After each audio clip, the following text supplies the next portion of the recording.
Hello everyone, this is Sunil Jangde, your physics educator. Welcome to the channel. तो कैसे आप सब? आई होप सभी अच्छे होंगे, अच्छे से पढ़ रहे होंगे।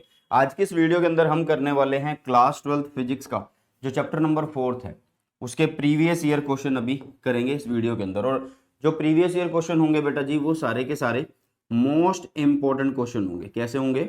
मोस्ट इंपॉर्टेंट क्वेश्चन हम यहाँ पे कवर करेंगे। अगर आप लोगों के पास टाइम है तो आप पिछले 5 साल के या 10 साल के क्वेश्चन करिए। मैं इस वीडियो में आप लोगों को सारी टाइप्स करवाने की कोशिश करता हूं, मतलब इंपॉर्टेंट टाइप्स यहाँ पे कवर हो जाती है। ठीक है, चलिए। तो आप लोगों को इसकी जो पीडीएफ है वो मिलेगी टेलीग्राम चैनल पे, सुनील जांगड़ा सर के नाम से है। और मतलब जितने भी नोट्स हैं या फिर इंपॉर्टेंट पीडीएफ्स हैं, सभी आप लोगों को भाई साहब इसी टेलीग्राम चैनल पे मिलती है। बहुत सारे बच्चे पूछ रहे हैं कि प्रीवियस ईयर की बुक बता दो सर, मतलब प्रीवियस ईयर क्वेश्चन के लिए हम कौन सी बुक लें। तो भाई प्रीवियस ईयर की बुक मैंने ऑलरेडी तुम लोगों को बता रखी है। ठीक है, प्रीवियस ईयर की बुक मैंने ऑलरेडी तुम लोगों को बता रखी है। लिंक डिस्क्रिप्शन बॉक्स में है, लिंक डिस्क्रिप्शन बॉक्स में। अगर तुम चाहते हो कि फिजिक्स में अच्छे नंबर लाने हैं या किसी भी सब्जेक्ट में अच्छे नंबर लाने हैं तो प्रीवियस ईयर क्वेश्चन लगाने पड़ते हैं, क्योंकि उनसे पता रहता है कि किस टाइप के क्वेश्चन जो है भाई तुम्हारा बोर्ड जो है पूछेगा तुमसे। ठीक है, तो लिंक है कहाँ पे? डिस्क्रिप्शन में। बुक खरीदिए और पढ़ना स्टार्ट कर दीजिए। ठीक है, चलिए तो स्टार्ट करते हैं पहले क्वेश्चन से आज की इस क्लास को। जो फर्स्ट क्वेश्चन है भाई साहब, वो कब आया था? 2021-22 के अंदर आया था। यहाँ पे साइड में आप लोगों को दिख जाएगा, वहाँ पे जो है मतलब ईयर मेंशन किए गए हैं। क्या बोल रहे हैं इसके अंदर? एक स्ट्रेट वायर कंडक्टिंग रोड जिसकी लेंथ L है, मास M है। ठीक है, लेंथ L है भाई साहब, मास क्या है? M है। Is suspended in a horizontal plane. Horizontal plane में उसको सस्पेंड किया गया by a pair of flexible string. भाई मान लीजिए ये हमने स्ट्रिंग बना ली। ठीक है, ये हमने 2 स्ट्रिंग बना लिए और इन स्ट्रिंग से क्या करा हुआ हमने? एक रोड को ऐसे लटकाया हुआ है, हॉरिजॉन्टल प्लेन में लटकाया हुआ। ठीक है, इन ए मैग्नेटिक फील्ड, और यहाँ पे मैग्नेटिक फील्ड भी है। ठीक है, यहाँ पे क्या है? मैग्नेटिक फील्ड भी है। ओके, अभी डायरेक्शन की बात भी करेंगे कि मैग्नेटिक फील्ड की डायरेक्शन कैसे हम डिसाइड करेंगे। To remove the tension in the supporting string. अब देखो ध्यान से यार, अगर ये रोड लटकी हुई है तो इन स्ट्रिंग्स के अंदर क्या होगी? टेंशन होगी। तो उस टेंशन को अगर आप रिमूव करना चाहते हो तो इसके अंदर करंट कितना होना चाहिए? इसके अंदर करंट कितना होना चाहिए? सबसे पहली बात, इस रोड के ऊपर क्या, मतलब इस रोड के ऊपर एक फोर्स क्या इस डायरेक्शन में लग रही होगी, जिसको मैं mg बोल दूं भाई। हाँ जी, W is equal to m g, weight is equal to m g. एक फोर्स नीचे इसको लग रही होगी, मतलब अगर हम इन स्ट्रिंग को कट कर दें तो ये धड़ाम से नीचे आ जाएगी। लेकिन वो बोल रहा है कि भाई इसके अंदर से टेंशन को अगर रिमूव करना है तो कितना करंट यहां पे जाना चाहिए। ऐसा क्या यार, करंट क्या कर देगा? सुनो, ये मैग्नेटिक फील्ड में रखा है। कभी भी एक करंट कैरिंग कंडक्टर अगर मैग्नेटिक फील्ड में रखा होगा तो उसके ऊपर फोर्स लगती है F is equal to F vector is equal to I L cross B। ये लगती है या नहीं लगती? अभी पढ़ा है इस चैप्टर के अंदर। ठीक है, अब ध्यान से सुनो, अब ध्यान से सुनो। भाई ये फोर्स इसको नीचे खींचना चाहती है, तो इसका मतलब इस रोड के ऊपर फोर्स ऊपर की तरफ होनी चाहिए। ठीक है, अगर मैं यहाँ पे ये बोल दूं कि यहाँ पे मैग्नेटिक फील्ड इज अंदर की तरफ है, मैग्नेटिक फील्ड यहाँ पे जो है अंदर की तरफ है, इसकी लेंथ ऐसे है, L से B की तरफ जाओ, फोर्स ऊपर, मतलब उस फोर्स की डायरेक्शन ऊपर होनी चाहिए। और वो तभी हो सकती है जब मैग्नेटिक फील्ड अंदर है यहाँ पे अभी। ठीक है, तो भाई इसका मतलब ये है कि इस फोर्स के बराबर ये वाली फोर्स हो जाए तो इन स्ट्रिंग की टेंशन जो है वो खत्म हो जाएगी। तो F vector is equal to क्या होना चाहिए? इस फोर्स के बराबर होना चाहिए। बट पहले हम इस फोर्स के बारे में बात कर लेते हैं। I L क्रॉस B हम इसको लिखने वाले हैं। ओपन करेंगे तो I L B sine theta लिखेंगे।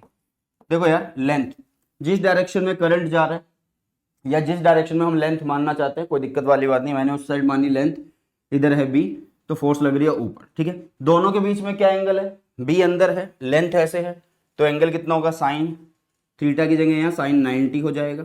और साइन 90 कितना होता है? 1। तो F की जो वैल्यू आ गई है, हाँ जी, जो F की वैल्यू आई है वो कितने आई है? I L B आई है। मतलब ये I L B इसके बराबर रहेगा। तो I L B is equal to m g. इसके बराबर क्यों करी? अरे भाई ये फोर्स नीचे लग रही थी, इसके बराबर की एक फोर्स होनी चाहिए ना जो इसको ऊपर की तरफ खींच के रखे, बैलेंस रखे पूरा, है ना। तो यहां से उसने हमसे पूछा था करंट, तो करंट क्या आएगा, I is equal to m g by में कितना आ जाएगा भाई, एल एंड बी, ठीक है, l b. So this is the answer of this question.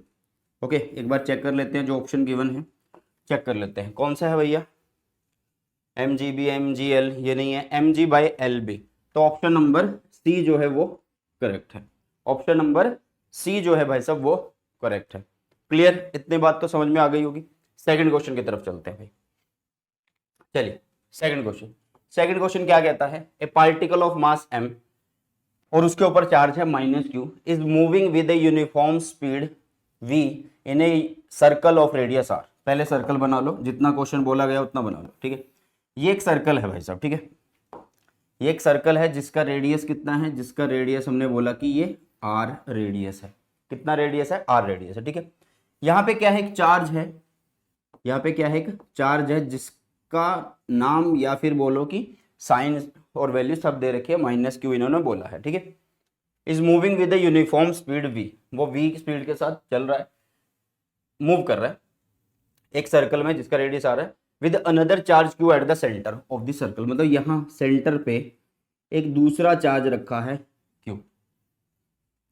The value of r is, radius की वैल्यू तुम्हें फाइंड आउट करनी है, रेडियस की वैल्यू तुम्हें फाइंड आउट करनी है। तो भाई किस तरीके से फाइंड आउट होगी, बिल्कुल सिंपल तरीका है, बिल्कुल सिंपल तरीका है। कैसे होगा, ध्यान से देखो, दो चार्ज हैं, ये चार्ज रखा है, ये चार्ज यूनिफॉर्म स्पीड से चल रहा है, यूनिफॉर्म स्पीड से चल रहा है। तो क्या इन दोनों चार्जेस के बीच में एक फोर्स होगी, यस, एक इलेक्ट्रोस्टैटिक फोर्स होगी जिसको मैं लिखा f e is equal to, मैं लिख सकता हूं, मैग्नीट्यूड की बात कर रहा हूं मैं, के क्यू, दूसरा चार्ज तो वो क्यू स्क्वेयर, नीचे आ गया आर स्क्वेयर, ठीक है। इतना समझ में आया भाई, एक ही हो गया। अब ध्यान से देखो, ये क्या कर रहा है, सर्कल में घूम रहा है, सर्कल में घूम रहा है। तो इसका मतलब यहाँ पे एक दूसरी फोर्स कौन सी है भाई, सेंट्रीपिटल फोर्स है। यहाँ पे एक दूसरी फोर्स कौन सी है भाई, सेंट्रीपिटल फोर्स है, जिसको मैं लिखूंगा m v square by r से मैं लिख दूंगा, यस और नो। ये सर्कल में घूम रहा है तो इसका मतलब तो ये हुआ ना भाई कि दोनों फोर्स बराबर है। चलो जी, तो इसका मतलब हम यहाँ पे f e is equal to f c कर दे। एफ ई की value is k q square by r square, ठीक है। अच्छा, के की वैल्यू तो तुम्हें पता ही है कि क्या होती है, के की वैल्यू होती है k is equal to 1/4 pi epsilon naught होता है, ठीक है। तो यहाँ पे आप वैल्यू को रख सकते हो, बाद में रख लेंगे हम लास्ट में जाके। यहाँ पे आ गया एम वी स्क्वेयर बाय में आर। तो कौन किससे कट हो रहा है, पहले वो कर दो यार, जो जिससे कट हो रहा है पहले उसको कट कर दो। आर से ये आर का स्क्वेयर कट हो चुका है, दिख रहा है, ठीक है। दूसरा कलर, आर से आर का स्क्वायर कट हो चुका है। तो आप लोगों को क्या चाहिए, यहां से आर चाहिए। तो इसका मतलब पहले वैल्यू लिख लेते हैं कि हमारे पास क्या आई है, पहले हमारे पास वैल्यू क्या आई है वो लिख लेते हैं। तो हमारे पास आ चुकी है के की वैल्यू कितनी है, 1/4 पाई एप्सिलॉन नॉट है, ठीक है। क्यू स्क्वेयर, नीचे है आर, उसको मैं उधर कर देता हूँ दूसरी साइड, उसको मैं दूसरी साइड कर देता हूँ और इधर वालों को इधर ले आता हूँ। तो ये बनेगा एम वी स्क्वेयर, ठीक है। मैच करो यार, अपना आंसर मैच करो कि कहाँ पे कौन सा है आप लोगों के पास, क्यू स्क्वेयर वी स्क्वेयर, तो वी स्क्वेयर नीचे भी है, ठीक है। 4 pi epsilon naught m, 4 pi epsilon naught m. तो आपका ऑप्शन कौन सा सही है भाई, बी बिल्कुल सही है, ठीक है। और ये क्वेश्चन कब आया था, 2023, लेटेस्ट क्वेश्चन है। कैसा क्वेश्चन है, लेटेस्ट, ज्यादा पुराना क्वेश्चन नहीं है, ज्यादा पुराना क्वेश्चन नहीं है बेटा जी, ये चीज याद रखना। ओके, चलिए नेक्स्ट क्वेश्चन की तरफ बढ़ते हैं। बहुत बढ़िया क्वेश्चन है। An electron moves along positive x axis. भाई इस डायरेक्शन में, इस दिशा में कौन चल रहा है, इस दिशा में चल रहा है एक इलेक्ट्रॉन। मतलब आप बोल सकते हो कि यहाँ पे उसकी वेलोसिटी इस डायरेक्शन में, बता दी आपने, v लिख दी, ठीक है जी। इलेक्ट्रॉन चल रहा है, okay. It enters into a region of uniform magnetic field b directed along -z।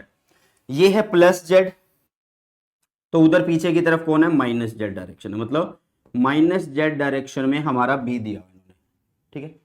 v जो चार्ज है, इलेक्ट्रॉन है, वो ऐसे जा रहा है, b अंदर है, ठीक है, -z एक्सिस में है। अब इन्होंने बोला क्या है, draw the shape of trajectory followed by the electron after entering the field. सबसे पहले मैं आप लोगों को एक चीज बता दूं, जब भी कोई चार्ज पार्टिकल मैग्नेटिक फील्ड में होता है तो उस पर एक फोर्स लगती है F इज इक्वल टू कितना, Q V क्रॉस B, ये लगती है। और इसकी डायरेक्शन आप कैसे देखते हो, राइट हैंड थंब रूल से भी देख सकते हो, V क्रॉस B करो, F की डायरेक्शन तुम्हें मिल जाएगी, ठीक है, V क्रॉस B। अब होता क्या है कि चार्ज पार्टिकल या तो भाई जैसे कि इन्होंने बोला कि इलेक्ट्रॉन है, वो भी हो सकता है, या फिर पॉजिटिव भी हो सकता है। तो हम जो ये F क्रॉस B वाला मतलब मेथड लगा रहे हैं ना डायरेक्शन के लिए, वो पॉजिटिव के लिए लगा रहे हैं। नेगेटिव में क्या करते हैं, उल्टा कर देते हैं, ठीक है। समझो, मान लो यहाँ पे क्या है कि ये रहा भाई आप लोगों के पास B, ये रहा आप लोगों के पास B, या ऐसे मान लो कि ये रहा V और B जो है वो क्रॉस है, अंदर जा रहा है। तो आप क्या करोगे, चार्ज पार्टिकल मैंने बोल दिया कि पॉजिटिव है, तो आप V B अंदर तो ऊपर बता दोगे, लेकिन इलेक्ट्रॉन नेगेटिव के केस में नीचे की तरफ लगेगी, ठीक है। चलो अब इसमें आप लोगों को ट्रेजेक्ट्री बतानी है। क्या बतानी है आप लोगों को, ट्रेजेक्ट्री बतानी है। B जा रहा है यार ऐसे, सॉरी चार्ज जा रहा है ऐसे एक्स एक्सिस में, पॉजिटिव एक्स एक्सिस में, पॉजिटिव एक्स एक्सिस में ये जा रहा है, ओके, इतना याद रखना। अब ध्यान से सुनो, मैंने क्या किया, V की तरफ अपनी फिंगर्स करी और B की तरफ मैं कर्ल करूंगा, अपने हैंड को ऐसे कर्ल करूंगा। V B अंदर है, नेगेटिव में है, तो इलेक्ट्रॉन मतलब समझो ध्यान से, अभी हम जो ये तरीका लगा रहे हैं ये पॉजिटिव के लिए लगा रहे हैं, ठीक है। नेगेटिव में केस में क्या होगा, फोर्स नीचे लगेगी, क्या लगेगी, नीचे लगेगी। तो इसका मतलब ये है कि इलेक्ट्रॉन ऐसे जाना चाहेगा लेकिन उसके ऊपर फोर्स नीचे लग रही है, तो भाई उसकी ट्रेजेक्ट्री कुछ ऐसे होगी, सुनना, ऐसे नीचे की तरफ ऐसे होगी। समझ में आई, यस और नो? भाई सुनो, ध्यान से सुनना सभी, ध्यान से सुनना सभी। जैसे हमने बोल दिया कि ये जा रहा है भाई सब V, और जो B है वो कैसा है, वो क्रॉस कर रहा है, अंदर जा रहा है, मैग्नेटिक फील्ड इज अंदर की तरफ, ठीक है। तो आपने क्या किया, फॉर पॉजिटिव पार्टिकल आपने क्या कहा कि ये भाई साहब ऐसे जाना चाहता था, मैग्नेटिक फील्ड अंदर है तो इस पे फोर्स ऊपर लगनी चाहिए, बट वो पॉजिटिव के लिए लग रही है। नेगेटिव के लिए सिर्फ रिवर्स कर दो, ये सीधा जाना चाहता है बट सीधा नहीं जाएगा, इसको नीचे खींचा जाएगा। कहाँ खींचा जाएगा, नीचे की तरफ खींचा जाएगा, ठीक है। मतलब आप -y बोल सकते हो, ये कहाँ चला जाएगा, यहाँ पे -y की तरफ चला जाएगा। कहाँ चला जाएगा, -y की तरफ चला जाएगा। क्लियर है, यस और नो? नेक्स्ट क्वेश्चन की तरफ बढ़ते हैं, ओके चलो। अच्छा, ये क्वेश्चन 2020 में आया था। अब एक नया क्वेश्चन आप लोगों के लिए। नया क्वेश्चन क्या है, ए चार्ज पार्टिकल जिसकी नाम इन्होंने दिया हुआ Q is moving in the presence of a magnetic field B which is inclined to an angle 30 degree with the direction of the motion of the particle. Draw the trajectory followed by the particle in presence of the field and explain how the particle describe this path. भाई ये वो case हो गया, at an angle वाला case हो चुका है।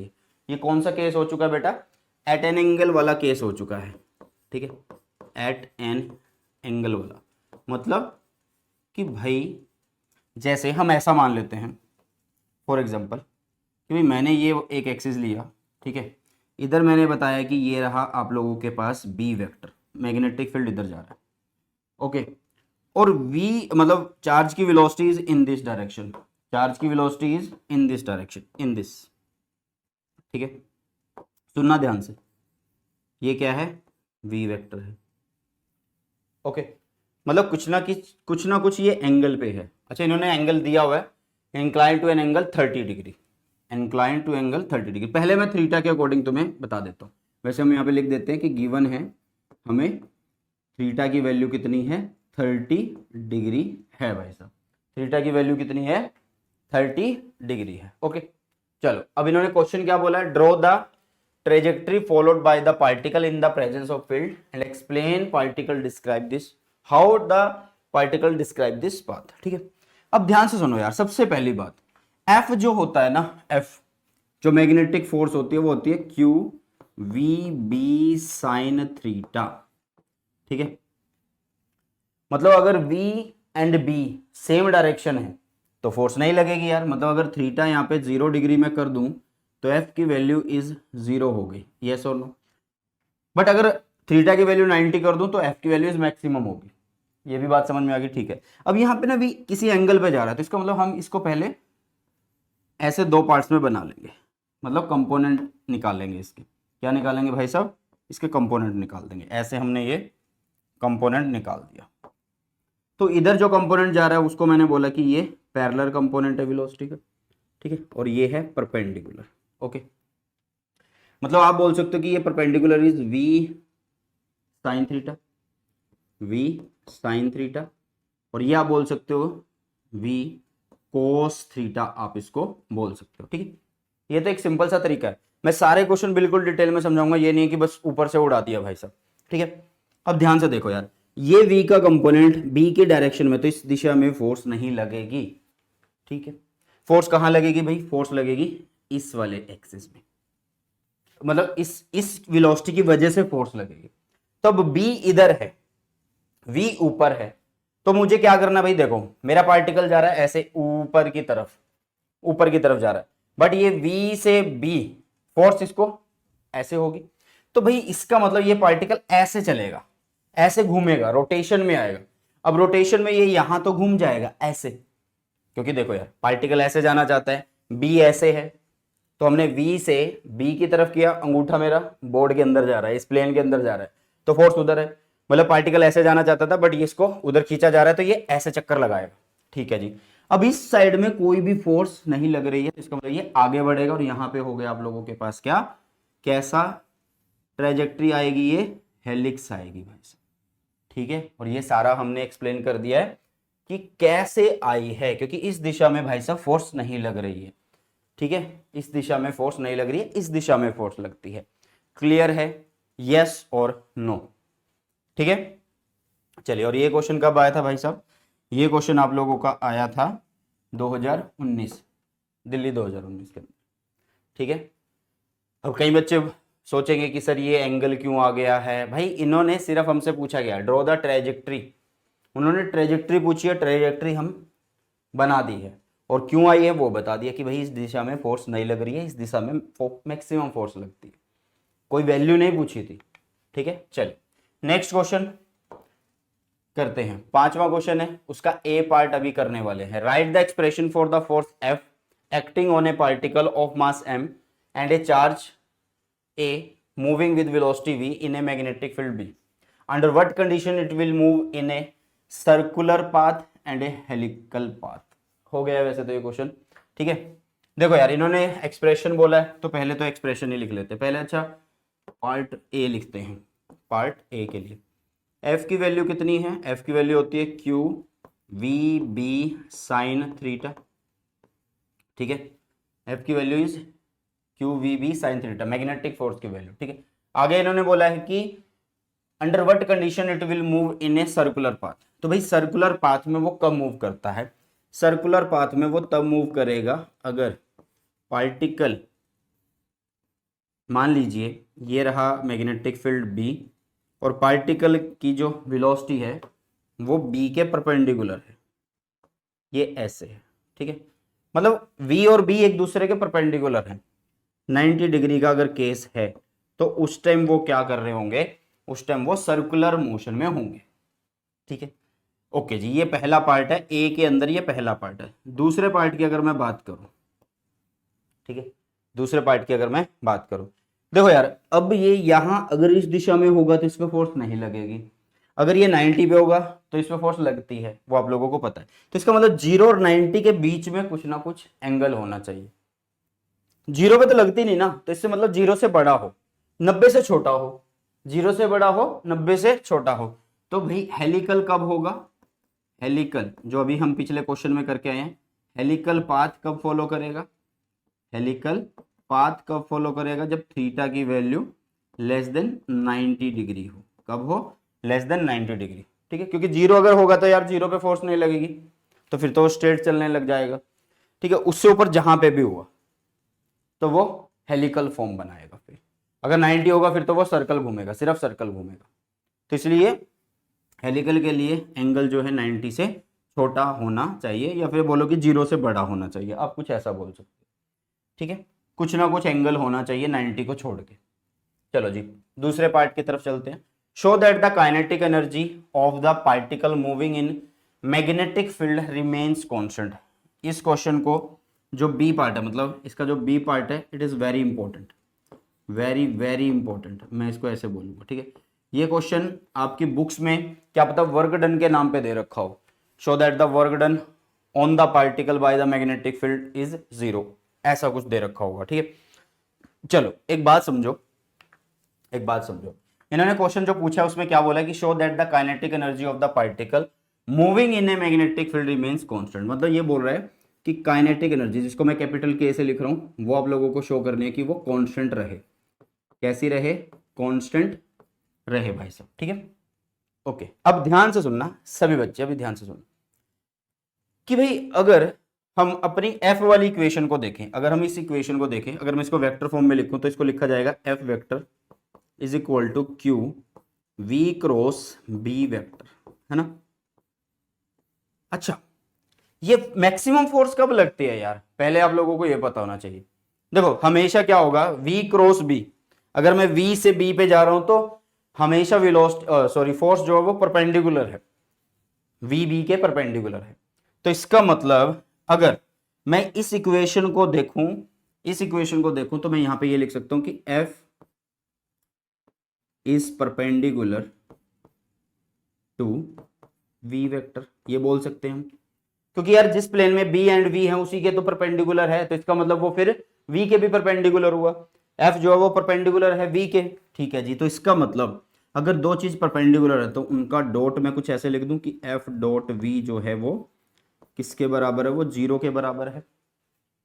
f dot v जो है वो 0 के बराबर है। अरे भाई इधर जा रहा है आप लोगों का v, इधर आप लोगों का f, ठीक है, यहाँ पे b था ऐसे मान लो, ठीक है। f से v से b जा रहे हैं तो फोर्स ऊपर है, तो इसका मतलब इनके बीच में तो एंगल 90 है, और अगर मैं डॉट ओपन करूंगा तो कोस आ जाएगा, और कोस 90 0 हो जाएगा, तो f डॉट v को मैं क्या लिख सकता हूँ, 0 लिख सकता हूँ, ठीक है।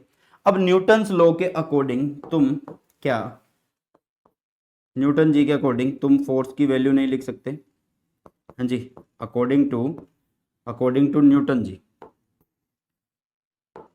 अकॉर्डिंग टू न्यूटन और second law, Newton's second law, ठीक है, सेकंड लॉ। तो भाई आप क्या f की वैल्यू नहीं लिख सकते? लिख सकते हैं। कैसे लिखेंगे? f को हम लिख सकते हैं mass, f vector is equal to mass into में a वेक्टर लिख दूं एक्सेलरेशन। तो क्या मैं इसको ऐसे लिख दूं कि f जो है, f वेक्टर वो हो गया m, a की वैल्यू को मैं ऐसे लिख दूं dv बाय में dt, यस और नो। क्या मैं इसको ऐसे लिख दूं m is equal to dv by में dt। चलो अब बस यहाँ पे पुट कर देते हैं और हमारा जो है भाई क्वेश्चन हो जाएगा। ध्यान से देखना, तो f dot v is equal to क्या है, 0, ये समझ में आ गया होगा, तो इसको हटाओ। चलो तो f की वैल्यू ये रही जिसको मैंने लिखा m dv वेक्टर अपॉन में dt, डॉट हो रहा है किसके साथ, v के साथ, v के साथ, और ये हो गया किसके बराबर, 0 के बराबर, ठीक है। अब मैं यहाँ पे कुछ नहीं करूंगा, एक सिंपल तरीका करूंगा। क्या सिंपल तरीका? इस चीज को मैं दो पार्ट में डिवाइड कर दूंगा, इस चीज को मैं दो पार्ट में डिवाइड कर दूंगा, मतलब आधा आधा कर दूंगा इसको, इस चीज को मैं आधा आधा कर दूंगा, ठीक है। कैसे कर सकते हैं इसको आधा? क्या मैं इसको ऐसे लिख सकता हूं कि m बाय में 2 dv अपॉन में dt डॉट v प्लस कर दूं मैं इसको m बाय में 2 dv dot v upon dt, ऐसे कर दूं, ठीक है। ऐसे कर दूं या नहीं कर दूं? या कहीं जगह मतलब कहीं बुक्स में तुम्हें ऐसे देखने को मिलेगा कि यहाँ पे v डॉट dv आप लोग कर सकते हो, ऐसे ऐसे कर देना, कोई दिक्कत वाली बात नहीं है। क्या मैं इसको ऐसे लिख सकता हूं भाई? मैंने इसको हाफ ऑफ कर दिया ना, इसको हाफ ऑफ कर दिया, अब इसको जोड़ो दोबारा से यही मिलेगा, अब इसको जोड़ो ना दोबारा से यही मिलेगा, ठीक है। जिसमें अब कॉमन क्या आ रहा है, कॉमन इसमें दोनों में आ रहा है भाई m कॉमन है, और क्या आ रहा है कॉमन, 2 कॉमन है, अंदर क्या बचेगा, अंदर बचेगा dv वेक्टर अपॉन में dt, ठीक है। एक्सेलरेशन को इसलिए लिखा था, ठीक है, dot v vector plus v dot d v vector upon में डी टी। क्या इतनी बात समझ में आई? ये भी 0 के बराबर, ये भी 0 के बराबर। यस और नो, यस और नो। ठीक है, अब ध्यान से सुनना। अब तुमने अगर देखा हो तो यहाँ पे डिफरेंशिएशन वाला कॉन्सेप्ट लगेगा थोड़ा सा। कैसा? देखो, डिफरेंशिएशन अगर मुझे किसी चीज की करनी है, डी बाई डी टी अगर मुझे करना है, तो मैं इसको u और v, अगर मान लो प्रोडक्ट वाले की करनी है, तो आप क्या करोगे?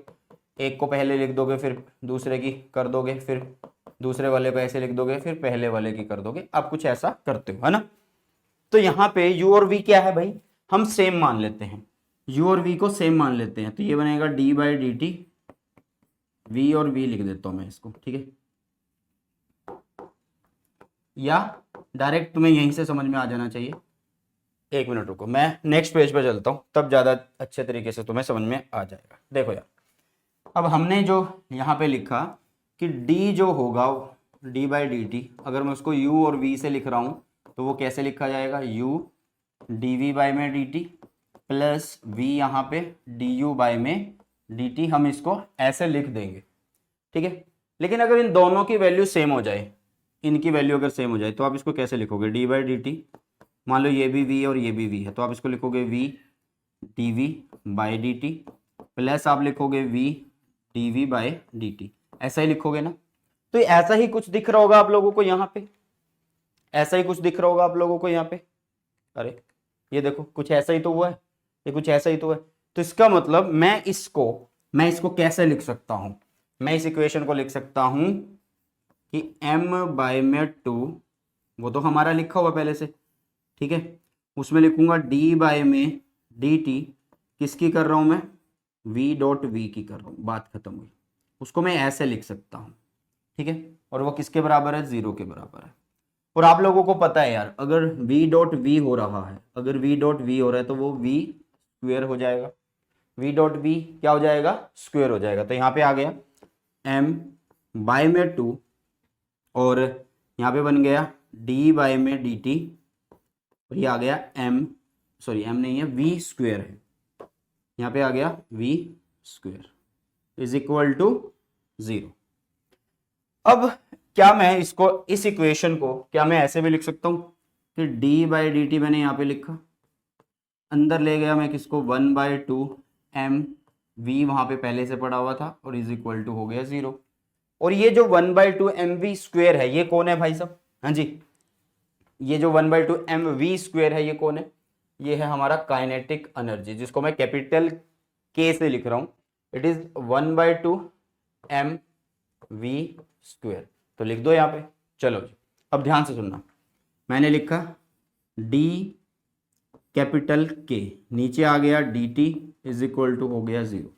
यार डिफ्रेंशिएशन 0 के बराबर, d k upon d t is equal to 0। तो ये तो तब होगा ना जब k की वैल्यू कांस्टेंट होगी, k की वैल्यू कांस्टेंट होगी। और यहाँ पे k हमने क्या माना है? काइनेटिक एनर्जी ही माना है। यहाँ पे हमने k क्या माना है? काइनेटिक एनर्जी ही माना है भाई साहब, ठीक है? क्या माना है? काइनेटिक एनर्जी ही माना है। सो प्रूफ हो चुका है कि k जो रहेगा वो आप लोगों का कैसा रहने वाला है? सेकंड पार्ट के अंदर वो कांस्टेंट रहने वाला है, ठीक है? चलो यार आगे बढ़ते हैं। नेक्स्ट छठे क्वेश्चन। अच्छा, इसका कोई पार्ट तो नहीं रहा, ए कर लिया, बी कर लिया। हाँ, 2017 में ये क्वेश्चन आया हुआ, ठीक है? चलो next question. An electron is released from rest in a region of uniform electric and magnetic field acting parallel to each other. मतलब भाई यहाँ पे क्या है कि मान लीजिए ये रहा आप लोगों के पास मैग्नेटिक फील्ड, ठीक है? ऐसे मान लो, रुको, इन्होंने बोला कि ये रहा आप लोगों के पास इलेक्ट्रिक फील्ड, ये रहा आप लोगों के पास मैग्नेटिक फील्ड, दोनों पैरेलल हैं, इन्होंने ये बोला है, ठीक है? दोनों पैरेलल हैं, ई ये रहा, बी ये रहा, ठीक है? वो बोल रहे कि ऊपर से अगर मैं एक इलेक्ट्रॉन को फोल्ड करा दूं तो क्या होगा? भाई अगर इलेक्ट्रॉन की वेलोसिटी जो है वो अगर बी के साथ साथ चल रही है तो बी तो वहां पे फोर्स लगाने नहीं वाला। मतलब यहाँ पे जो मैग्नेटिक फोर्स है, जो मैग्नेटिक फोर्स है वो 0 लगेगी। यहाँ पे सिर्फ कौन सी फोर्स होगी? सिर्फ इलेक्ट्रिक फोर्स होगी यहाँ पे, जो कि 0 के बराबर नहीं होगी, ठीक है। तो बोलो यहाँ पे जो इलेक्ट्रॉन है वो कौन सा रास्ता तय कर सकता है, कमेंट सेक्शन में जरूर बताना इनमें से कौन सा ऑप्शन होगा। ठीक है, क्या वो स्ट्रेट लाइन में जाएगा, क्या वो सर्कल में जाएगा, क्या वो स्टेशनरी रहेगा, या फिर वो हेलिकल पाथ में रहने वाला है। ठीक है, वो हेलिकल पाथ में रहने वाला, कुछ भी हो सकता है। कॉन्सेप्ट आप लोगों को बता दिया कि यहाँ पे सिर्फ कौन फोर्स लगाएगा, यहाँ पे सिर्फ और सिर्फ इलेक्ट्रिक फोर्स लगेगी, तुम्हें बताना है। और ये बहुत आसान है, मैं पहले की वीडियोस में भी करवा चुका हूँ, तो एक बार जरूर यार कमेंट सेक्शन में बताना। ठीक है, 2020 में क्वेश्चन आया था, 1 नंबर आप लोगों का पक्का हो जाएगा। कमेंट सेक्शन में जरूर बता के जाना ओके, कि ये स्ट्रेट लाइन में जाएगा, सर्कल बनाएगा, या स्टेशनरी रहेगा, या हेलिकल पाथ में आएगा। चलिए, छोटा सा क्वेश्चन आप लोगों के लिए होमवर्क दिया है। नेक्स्ट एक बेहतरीन क्वेश्चन, क्या है भाई इस क्वेश्चन के अंदर, हाँ जी क्या है इस क्वेश्चन के अंदर, देखिएगा ध्यान से। इन्होंने बोला 2 long straight parallel wire A and B, यहाँ पे एक वायर है ए और एक है बी। ठीक है, पैरेलल है ये एक दूसरे के, जो कि एक दूसरे से डी डिस्टेंस पे रखी हुई है, separated by distance d, carry equal current I flowing in the same direction as shown in figure. यहाँ पे देखो ये डॉट बनाया हुआ है, हाँ जी यहाँ पे ना डॉट बना हुआ है ये, तो डॉट बनने का मतलब है कि करंट बाहर आ रहा है, करंट बाहर आ रहा है, मतलब हम अगर देखें तो टॉप व्यू देख रहे हैं। ठीक है, क्या देख रहे हैं, टॉप व्यू देख रहे हैं। ओके, आगे बोला इसने find the magnetic field eight A point P, इस पॉइंट पी के ऊपर आप लोगों को मैग्नेटिक फील्ड निकालना है, situated between them at a distance x from one wire, एक वायर से वो x दूरी पे है। तो इस वायर से हमने मान लिया ये x दूरी पे है, और यहां से यहां ये कितना है, d है भाई साहब, कितना है, d है। ओके, तो आप लोगों को मैग्नेटिक फील्ड निकालना है। सबसे पहले एक बात देखो यार, ये कौन है, एक स्ट्रेट वायर है, मतलब ये एक वायर है, ऐसे वायर है, एक ये ऐसे वायर है, दोनों में करंट सेम डायरेक्शन में है।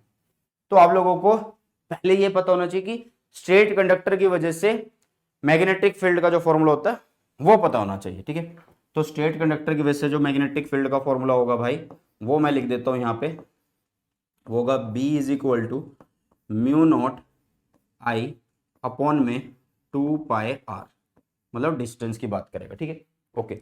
अब तुम्हें ये देखना है कि इस पॉइंट पे मैग्नेटिक फील्ड कैसे है भाई। अगर करंट बाहर आ रहा है तो इस पॉइंट पे जो फील्ड होगा, हाँ जी इस पॉइंट पे जो फील्ड होगा, इसकी वजह से ऐसे होगा ऊपर। ठीक है, अच्छा इसकी वजह से कैसा होगा, फिंगर की direction is in this direction, तो इसकी वजह से नीचे होगा। तो इतना कंफर्म्ड है कि दोनों के फील्ड निकाल के माइनस करने हैं। किसको किस में से माइनस करना है, जो बड़ा फील्ड होगा उसमें से छोटा फील्ड जो है वो माइनस कर देंगे।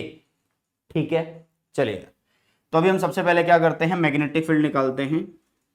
सबसे पहले हम क्या करेंगे, यहाँ पे मैग्नेटिक फील्ड निकालेंगे ड्यू टू कौन सी wire, wire A, due to wire A magnetic field निकालें। तो उसको लिखा हमने magnetic field due to a wire, जो कि कितना होगा म्यू नॉट आई, आई कितना है यार, करंट की वैल्यू तो नहीं दी, आई अपॉन में 2 पाई एक्स डिस्टेंस पे है, यहां से यहां है। ठीक है, चल अब बी की बात करते हैं, अब बी की बात करते हैं। Magnetic field due to wire B, wire B. अब बी की वजह से मैग्नेटिक फील्ड निकालते हैं, तो वही कितने डिस्टेंस पे है भाई ये, अब ये यहां से इतने डिस्टेंस पे है, इतने, ये है d माइनस एक्स डिस्टेंस है यहां से यहां तक। ठीक है, कितना है d माइनस एक्स। ओके, तो ये कितना बन जाएगा अभी, हाँ जी ये कितना बन जाएगा, ये बन जाएगा b, मैग्नेटिक फील्ड निकाल रहे हैं किस वजह से, b की वजह से, और ये हो गया आप लोगों के पास कितना म्यू नॉट आई, यहाँ पे कितना हुआ, हाँ जी यहाँ पे कितना हुआ 2 पाई d माइनस एक्स हुआ, आप लोग कितना हुआ, d माइनस एक्स हुआ।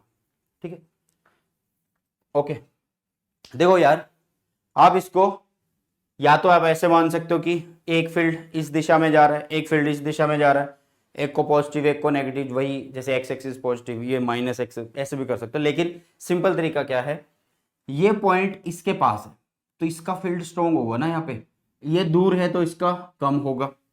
ठीक है, इसका कम होने वाला है, तो इसका मतलब ये हुआ कि यहाँ पे हम क्या करने वाले हैं, अगर हमें नेट फील्ड चाहिए, बी नेट अगर मुझे चाहिए, तो मैं दोनों को माइनस करूंगा, मतलब इसमें से इसको घटा दूंगा, तो ये होगा mu naught I upon 2 pi x, minus करूंगा mu naught I upon two pi D minus x, इसको माइनस करूंगा, ठीक है। चलो तो यहाँ से जो कॉमन आ रहा है वो कॉमन ले लो, तो म्यू नॉट भी बाहर आ जाएगा यार, आई भी बाहर आ जाएगा, टू पाई भी बाहर आ जाएगा, अंदर सिर्फ क्या बचने वाला है, 1 में एक्स माइनस 1 में डी माइनस एक्स, ये बचने वाला है, ठीक है, ये बचने वाला है भाई साहब। इसको सॉल्व कर लो, पूरा सॉल्व करना चाहते हो पूरा सॉल्व कर लो, एलसीएम ले लो, तो इसको आप बना सकते हो कि बी नेट की जो वैल्यू आएगी, बी नेट की जो वैल्यू आएगी वो आएगी म्यू नॉट आई अपॉन 2 पाई, ये बन जाएगा आप लोगों के पास एक्स डी माइनस एक्स, ठीक है, यहाँ पे आ जाएगा कितना डी माइनस एक्स, माइनस कितना होगा एक्स आ जाएगा यहाँ पे, है ना, हाँ यहाँ पे भी एक्स, ये ऐसे, मतलब बी नेट की जो वैल्यू आएगी वो आ जाएगी आप लोगों के पास B net is equal to mu naught I 2 pi, mu naught I upon 2 pi, और यहाँ पे आ गया कितना D minus minus x, minus x minus x minus 2x हो गया ना, तो यहाँ पे आएगा डी माइनस 2x अपॉन में एक्स डी माइनस एक्स। तो ये है आप लोगों का फॉर्मूला भाई साहब जो इन्होंने पूछा था तुमसे, ठीक है, ये है फॉर्मूला जो इन्होंने अभी पूछा था, क्लियर है, ये डी माइनस एक्स है, ये डी माइनस 2x है, क्लियर, यस और नो, हाँ जी, समझ में आ रहा है या नहीं आ रहा है, फटाफट से बताओ जल्दी से। सबसे पहले तुम्हें सिर्फ ये पता होना चाहिए कि बी की वैल्यू कितनी है, सबसे पहले तुम्हें पता होना चाहिए कि बी की वैल्यू कितनी है, मतलब फील्ड क्या होता है स्ट्रेट कंडक्टर की वजह से। नेक्स्ट पार्ट इसने क्या बोला है, show graphically the variation of the magnetic field with distance x for x जो है वो डी से छोटा और 0 से बड़ा, इसकी बात कर रहा है, ठीक है, एक्स जो है वो डी से छोटा और 0 से बड़ा, मतलब आपको बी और एक्स के बीच में ग्राफ बनाना है, क्या बनाना है, बी और एक्स के बीच में ग्राफ बनाना है, ठीक है, ध्यान से सुनना, नए पेज पे बनाते हैं, ठीक है, नए पेज पे बनाते हैं, ओके, सुनो यार, हमारे पास फॉर्मूला आया B is equal to mu naught I upon 2 pi, यहाँ पे लिखेंगे हम d माइनस 2x और यहाँ लिखेंगे x माइनस डी एक्स, यही है ना फॉर्मूला, चेक कर लो एक बार, d माइनस 2x और x upon D minus x, x upon D minus x, ठीक है। अब ये क्या बोल रहा है कि आप लोगों को एक ग्राफ बनाना है, सेकंड पार्ट की बात कर रहे हैं, ठीक है, एक मिनट करो, आप एक काम करो सीधे वाला बना लो,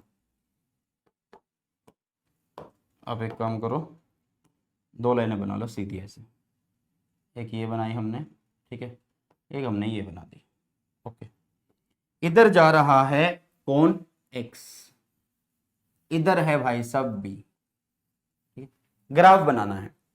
देखो यार अगर मैं x की वैल्यू बिल्कुल इसके पास ले आऊंगा, मतलब x, ये x की वैल्यू के साथ बताया ना उसने कि अगर x की वैल्यू कहीं आगे बढ़ रही है या कम हो रही है तो b की वैल्यू आप बता सकते हो, ठीक है। अब देखो यार अगर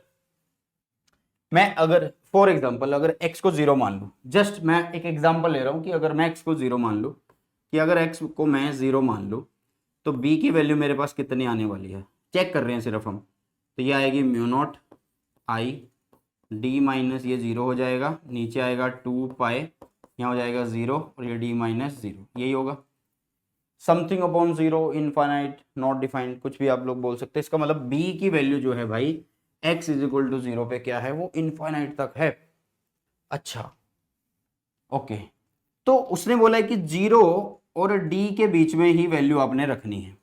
मान लो अगर मैं x की वैल्यू अगर d/2 कर दूं, x की वैल्यू मतलब अगर मैं आधे पे जाके बात करूं तो b की कितनी वैल्यू आएगी, तो b की वैल्यू आने वाली है यार म्यू नॉट आई अपॉन 2 पाई, इसको सॉल्व करो, d माइनस 2x को सॉल्व करेंगे तो d/2, ये इससे कट तो d यहाँ पे, अरे भाई 0 आ गया, ऊपर ऊपर क्या आ गया, 0 आ गया, ठीक है, तो इसका मतलब b की वैल्यू कितनी आ रही है, b की वैल्यू आ रही है भाई सब 0, b की वैल्यू कितनी आ रही है, 0 आ रही है, तो इसका मतलब ये होगा ग्राफ कुछ ऐसा बनने वाला है कि ऊपर से ऐसे घटेगा और घटने के बाद ये यहाँ पे आ जाएगा, ठीक है, कुछ ऐसा आप लोगों को आप बोल सकते हो कि इन्फिनिटी से ऐसे आ रहा होगा और यहाँ पे घटेगा, ये है x is equal to d by two पे हम चेक करा, वहां पे b की वैल्यू कितनी है, 0 है। ठीक है, चलो तो ये कुछ ऐसा ग्राफ बनने वाला है। मैं इसको थोड़ा सा और अच्छे से बना लूं, कुछ ऐसा है, ऐसा आप बोल सकते हैं। ठीक है, ये ऐसा बन रहा है। यहाँ पे बोल सकते हो कि ये x की वैल्यू कितनी है, डी बाई में 2 है। x की वैल्यू कितनी है, डी बाई में 2 है। लेकिन अगर मैं इससे भी ज़्यादा अगर थोड़ी सी वैल्यू और बढ़ाता हूँ, मान लो मैं डी बाई 2 के बाद अगर मैं इसमें थोड़ी सी वैल्यू और ऐड कर दूँ, ठीक है, थोड़ी सी वैल्यू और ऐड कर दूँ। अभी हमने एक तरीके से 1/2 किया, और अगर हम थोड़ा सा और इसको इंक्रीज कर दें, जैसे कि x की वैल्यू को अगर मैं मान लो मैं पूरा d रख लेता हूं, अगर मैं मान लो इसको पूरा d रख लेता हूं, तो d यहाँ पे d minus d x zero, something amount zero infinity, तो इसका मतलब x is equal to d पे b की वैल्यू फिर से क्या हो रही है, क्या हो रही है भाई, इन्फिनिटी हो रही है। तो इसका मतलब अब अगर वैल्यूज बढ़ रही है, अगर वैल्यू बढ़ेगी तो वो इन्फिनिटी में जाएगी ना, इन्फिनिटी में जाएगी। तो मतलब ग्राफ कुछ ऐसा हो सकता है, यस और नो। ठीक है, कुछ ऐसा ग्राफ आप लोगों को देखने को मिलेगा कि नेगेटिव में जाएगी, फिर b की वैल्यू कहाँ जाएगी, नेगेटिव में जाने वाली है। क्लियर, तो ये ग्राफ बनने वाला है भाई। ये पॉजिटिव था इधर, ठीक है, और इधर हमारा नेगेटिव था, ये पॉजिटिव ये नेगेटिव। ओके, चलो यार, समझ में आई हैं चीजें। नेक्स्ट, अच्छा इसका सारे पार्ट्स हो चुके हैं, यस, और ये क्वेश्चन 2020 में आया है। नेक्स्ट क्वेश्चन की तरफ चलते हैं। चल, ए करंट ऑफ 10 एम्पियर, एक 10 एम्पियर का करंट है भाई। गिवन चीज़ों को लिख लो सबसे पहले, गिवन है क्या क्या, आई की वैल्यू इज 10 एम्पियर गिवन है यहाँ पे, और क्या है, is flowing from east to west in a long straight wire kept on a horizontal table, the magnetic field developed at a distance of 10 centimetre due north on the table is. ठीक है, सुनो यार ध्यान से,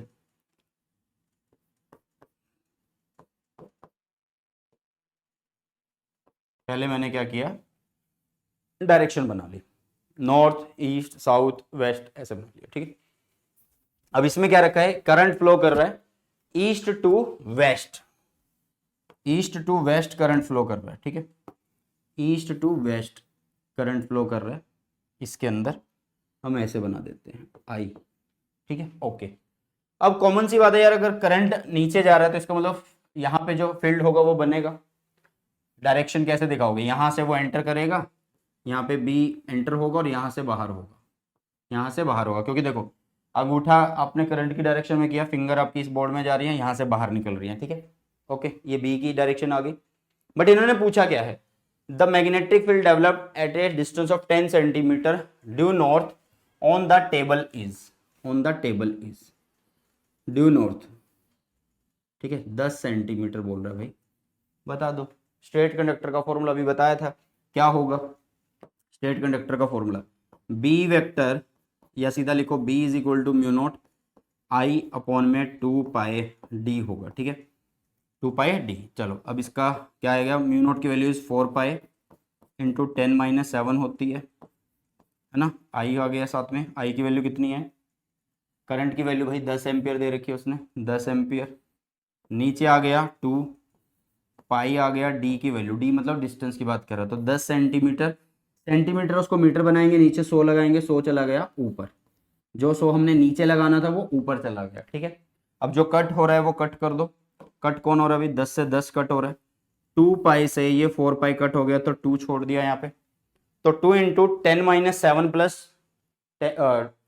10-7 और साथ में है +2, 10⁻²है वो प्लस कर देंगे -7 के साथ। ठीक है, तो यहाँ पे आएगा 2 इंटू 10-7 प्लस में करेंगे 2, ऐसे बोल रहा हूँ मैं। ठीक है, प्लस में करेंगे 2, तो इसका मतलब b की जो वैल्यू आ चुकी है वो आ चुकी है 2 इंटू 10⁻⁻5, और क्या है ये, मैग्नेटिक फील्ड है, तो भाई टेस्ला हमारे पास इसकी यूनिट होगी। ठीक है, टेस्ला हमारे पास यूनिट होगी।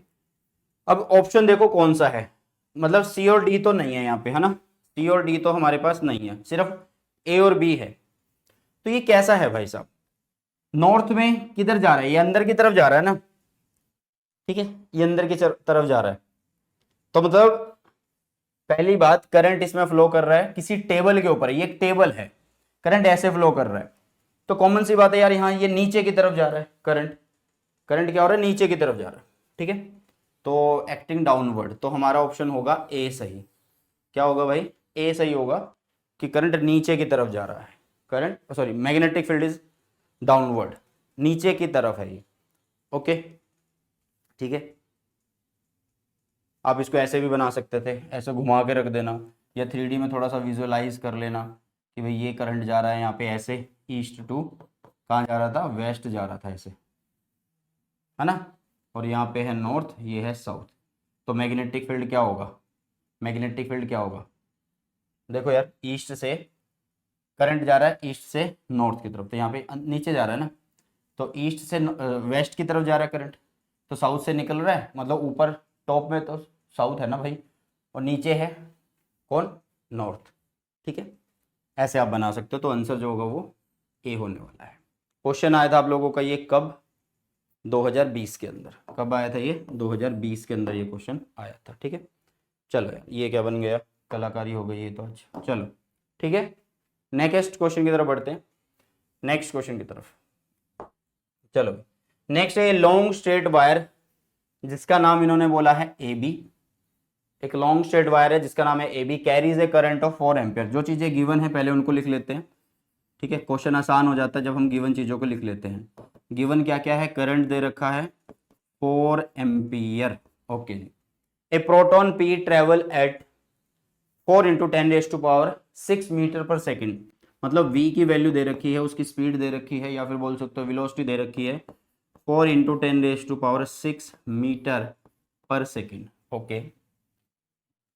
पैरेलल टू द वायर, जैसे कि चित्र में दर्शाया गया आप लोगों को कि ये वायर है, इसमें करंट 4 एम्पियर ऊपर जा रहा है, एक प्रोटॉन नीचे की तरफ जा रहा है इतनी स्पीड से, और इनके बीच का जो डिस्टेंस है वो 0.2 है, मतलब d अगर मैं लिखूँ तो यहाँ पे 0.2, और ये मीटर में है तो मीटर में लिख दो, ठीक है। From it and in a direction opposite to the current as shown in figure, हाँ वो अपोजिट डायरेक्शन में जा रहा है। Calculate the force which the magnetic field of the current carrying wire exert on the proton. सबसे पहली बात इन्होंने पूछा है कि प्रोटॉन के ऊपर कितनी फोर्स लग रही है। प्रोटॉन एक चार्ज पार्टिकल है और उसके ऊपर फोर्स तब लगेगी जब वो एक मैग्नेटिक फील्ड में घूमेगा, है ना, मतलब चलेगा। तो इसका मतलब F is equal to q v B sine theta वाला फॉर्मूला लगेगा, ठीक है, ठीक है। बट सबसे पहले देखो यहाँ पे मैग्नेटिक फील्ड है क्या, अरे हाँ है, निकालना पड़ेगा कैसे, ये स्ट्रेट की वजह से यहाँ पे फील्ड कैसा है, बस वो निकालना। देखो ये क्या है आप लोगों के पास, अंगूठा ऊपर करो, अंगूठा ऊपर किया, यहाँ पे फील्ड अंदर है, तो इसका मतलब इस पॉइंट पे फील्ड इज अंदर की तरफ है, बस ये याद रखो, ठीक है। अब ये जा रहा है नीचे, प्रोटॉन भाई नीचे जा रहा है, नीचे जा रहा है, ऐसे नीचे जा रहा है, मैग्नेटिक फील्ड अंदर है, मैग्नेटिक फील्ड अंदर है, तो इसका मतलब फोर्स इज इधर की तरफ, इसके ऊपर जो फोर्स लगेगी वो इस डायरेक्शन में लगेगी, इसके ऊपर जो फोर्स लगेगी वो इस डायरेक्शन में लगेगी। फाइंड आउट कर लेते हैं। सबसे पहले ना हम क्या करेंगे, मैग्नेटिक फील्ड निकालेंगे इसकी वजह से, क्योंकि यहाँ पे जो मैग्नेटिक फील्ड है वो इसकी वजह से है ना, तो ये कितनी दूरी पे, 0.2 मीटर की दूरी पे। तो सबसे पहले हम वायर की वजह से बी निकाल रहे हैं, जो कि होगा μ0 I अपॉन में 2 पाई डी होने वाला है। कितना होने वाला है, डी। फाइंड आउट करो, तो μ0 की वैल्यू कितनी है, 4 पाई इंटू 10⁻⁷। आई की वैल्यू कितनी है, आई की वैल्यू 4 एम्पियर, आई की वैल्यू इज 4 एम्पियर। नीचे आप लोगों के पास 2 पाई, डी की वैल्यू इज 0.2 मीटर उसने बोला है, ठीक है। तो हम क्या करेंगे, 2 पाई से ये 4 पाई कैंसिल कर देंगे, 2 आ गया, ठीक है। इस 0.2 का 10 ऊपर लगा दो, तो यहाँ से सिर्फ और सिर्फ क्या बचेगा, ये सिर्फ 2 बच जाएगा यहाँ पे, है ना, क्योंकि 10 ऊपर लगा दिया ना हमने। चलो तो इस 2 से ये 2 कैंसिल हो गया, तो आपके पास क्या बच रहा है, आपके पास बच रहा है 4 इंटू 10⁻⁻⁶ टेस्ला बच रहा है, ठीक है। किसकी वैल्यू, बी की वैल्यू आ चुकी है। बट हमें फोर्स निकालना है, तो फोर्स निकाल देते हैं। फोर्स का फॉर्मूला लिखा हुआ पहले ही आप लोगों के पास, ठीक है। कितना होगा भाई, ध्यान से देखना, कितना होगा, F is equal to q, भाई प्रोटॉन बोला है तो प्रोटॉन का चार्ज इज 1.6 इंटू 10⁻⁻19। साथ में कौन है, वी, वेलोसिटी दे रखी है 4 इंटू 10⁻6, 4 इंटू 10⁻6। साथ में बी की वैल्यू ये रही 4 इंटू 10⁻⁻6। साथ में साइन थीटा, थीटा की वैल्यू कितनी है देखो ना, v नीचे जा रहा है b अंदर है, तो इसका मतलब 90 हो गया ना, साइन 90 की वैल्यू 1 होगी, ठीक है। तो यहाँ पे आ गया 1। बस इसको सॉल्व करो, आंसर आ जाएगा आप लोगों के पास। देखो सिंपल है भाई, ये 10 की -6 है, ये 10 की +6 है, तो कट चुके हैं ये, हाँ कट गए। तो बचा क्या आप लोगों के पास, 4 को मल्टीप्लाई करो 16 हो गया। तो f की वैल्यू आई 16 इंटू में 1.6 इंटू में 10⁻⁻19। मल्टीप्लाई कर लो, मल्टीप्लाई कर लो, 1 मिनट रुको, मल्टीप्लाई कर देते हैं, ठीक है। तुमने कैलकुलेटर से नहीं करना भाई। तो 16 इंटू 1.6 इस 25.6 आ गया, कितना आ गया 25.6 इंटू 10⁻⁻19 आ चुका है। अच्छा ये फोर्स किधर है, अवे है भाई, वायर से दूर है, तो ये फोर्स है आप लोगों के पास कैसी, away from wire, away from wire, ठीक है, अवे फ्रॉम वायर। क्लियर है। तो एक बार आंसर, इसको और छोटा करना चाहते हो तो भाई मतलब पावर चेंज करना चाहते हो आप लोगों की मर्जी है, लेकिन इतना ही आएगा आंसर।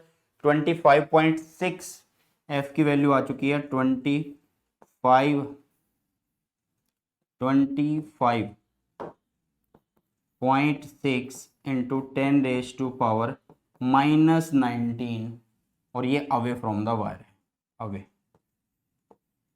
अवे आ रही है ना, देखो अवे, ठीक है। तो this is the answer of the force. सारे कॉन्सेप्ट आप लोगों को एक सिंगल वीडियो के अंदर क्लियर कर रहा हूं मैं, वन शॉट जरूर देख लेना इसका, ठीक है। डायरेक्शन भी बता दी, और भाई मैग्नेटिक फील्ड उसने बोला था, फोर्स, हाँ चलो सॉरी फोर्स बोला था, फोर्स निकाल दिया। नेक्स्ट क्वेश्चन, अच्छा ये क्वेश्चन कब आया था, 2019 में आया था।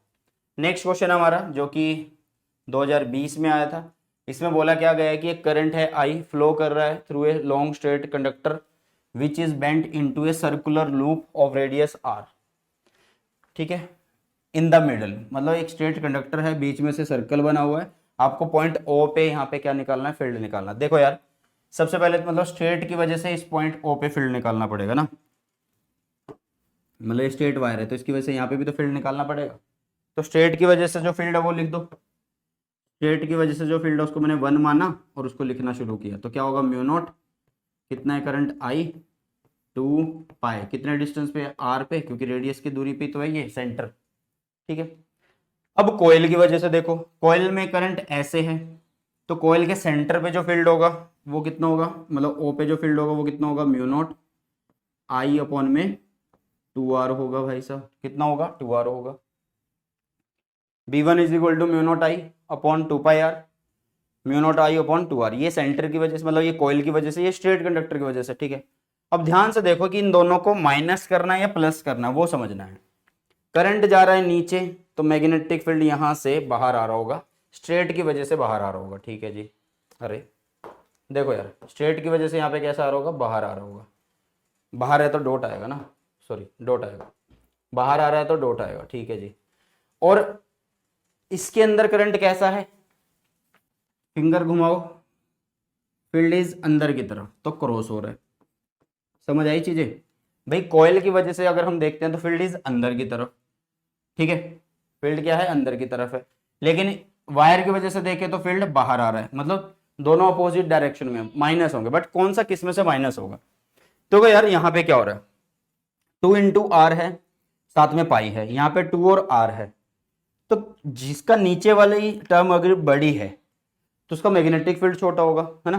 तो यहाँ पे 2 और आर है, साथ में पाई मल्टीप्लाई हो रहा है, यहाँ पे सिर्फ 2 आर है, तो इसका मतलब ये टर्म नीचे की छोटी है ना भाई, तो इसका मतलब B2 बड़ा है, यहाँ पे क्या है B2 बड़ा है, तो इसका मतलब जो B हम निकालेंगे यहाँ पे, इसका मतलब जो हम यहाँ पे B निकालने वाले हैं वो होगा B2 माइनस B1 होने वाला है, मतलब mu naught I upon 2r minus mu naught I upon 2 pi r, ठीक है। तो क्या कॉमन आ रहा है, म्यू नॉट आई भी कॉमन आ रहा है, 2r भी कॉमन आ रहा है, ठीक है, और यहाँ पे हो गया 1 माइनस 1 अपॉन में पाई, ये आ रहा है भाई साहब। और ऑप्शन देख लो कौन सा सही है, 0 तो नहीं है, सी भी नहीं है, ना तो ए होगा ना बी सी होगा, बी भी नहीं होगा, क्योंकि पाई तो नीचे आ रहे हैं ना भाई, तो साफ है हमारा आंसर डी होगा, बिल्कुल सही है,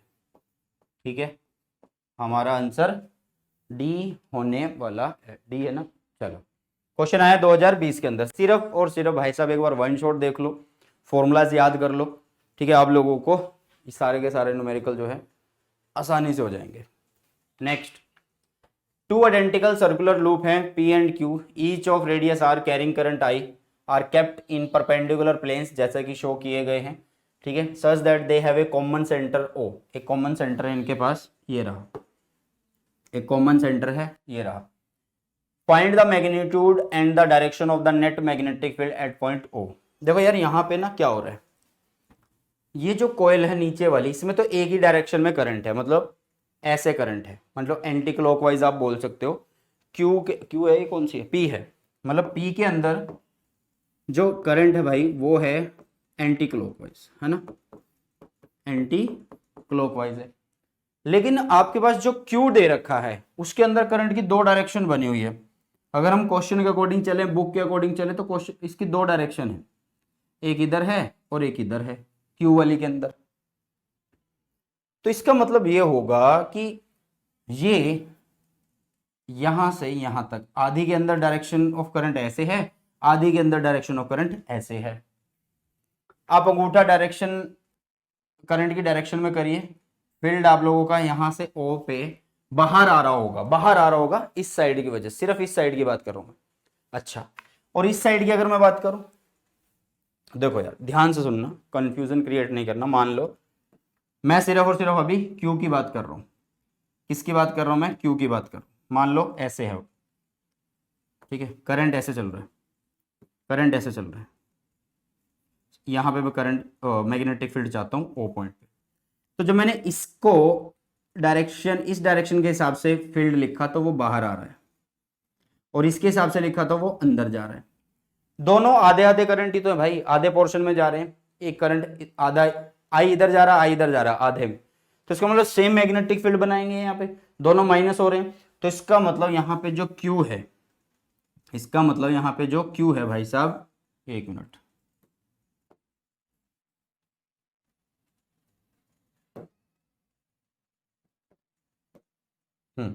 यहाँ पे इसका मतलब ये है कि जो क्यू है वो तो कोई भी फील्ड नहीं देगा हमें, इसका मतलब यहाँ पे जो क्यू है वो हमें जो फील्ड देगा, वो फील्ड देगा भाई साहब 0। इसका मतलब तो ये होगा क्वेश्चन के अकॉर्डिंग। ओके, अब सिर्फ बचा कौन, सिर्फ ये बचा सिर्फ P, और P की वजह से कहाँ पे पूछ रहा है भाई, O पे पूछ रहा है, तो मतलब P की वजह से O पे निकालना है, तो म्यू नॉट, उसमें करंट कितना है भाई, टू आइडेंटिकल सर्कुलर लूप हैं जिनका रेडियस r है, कैरी करती है करंट I, ठीक है जी, यहाँ पे आएगा I, यहाँ पे आ जाएगा 2r, ठीक है, क्योंकि कॉइल के सेंटर पे फील्ड का फॉर्मूला ये होता है। तो भाई कितना आसान क्वेश्चन था ये, कितना आसान क्वेश्चन था, मतलब सॉल्यूशन बिल्कुल आराम से हो गया। और ये क्वेश्चन कब आया, ज़्यादा पुराना नहीं है भाई, लास्ट टाइम बोर्ड के अंदर आया था ये, जो बोर्ड एग्जाम हुए थे सीबीएसई के, उसमें ये क्वेश्चन आया था, जो बोर्ड एग्जाम हुए थे ना सीबीएसई के भाई साहब, उसमें ये क्वेश्चन आया था, ठीक है।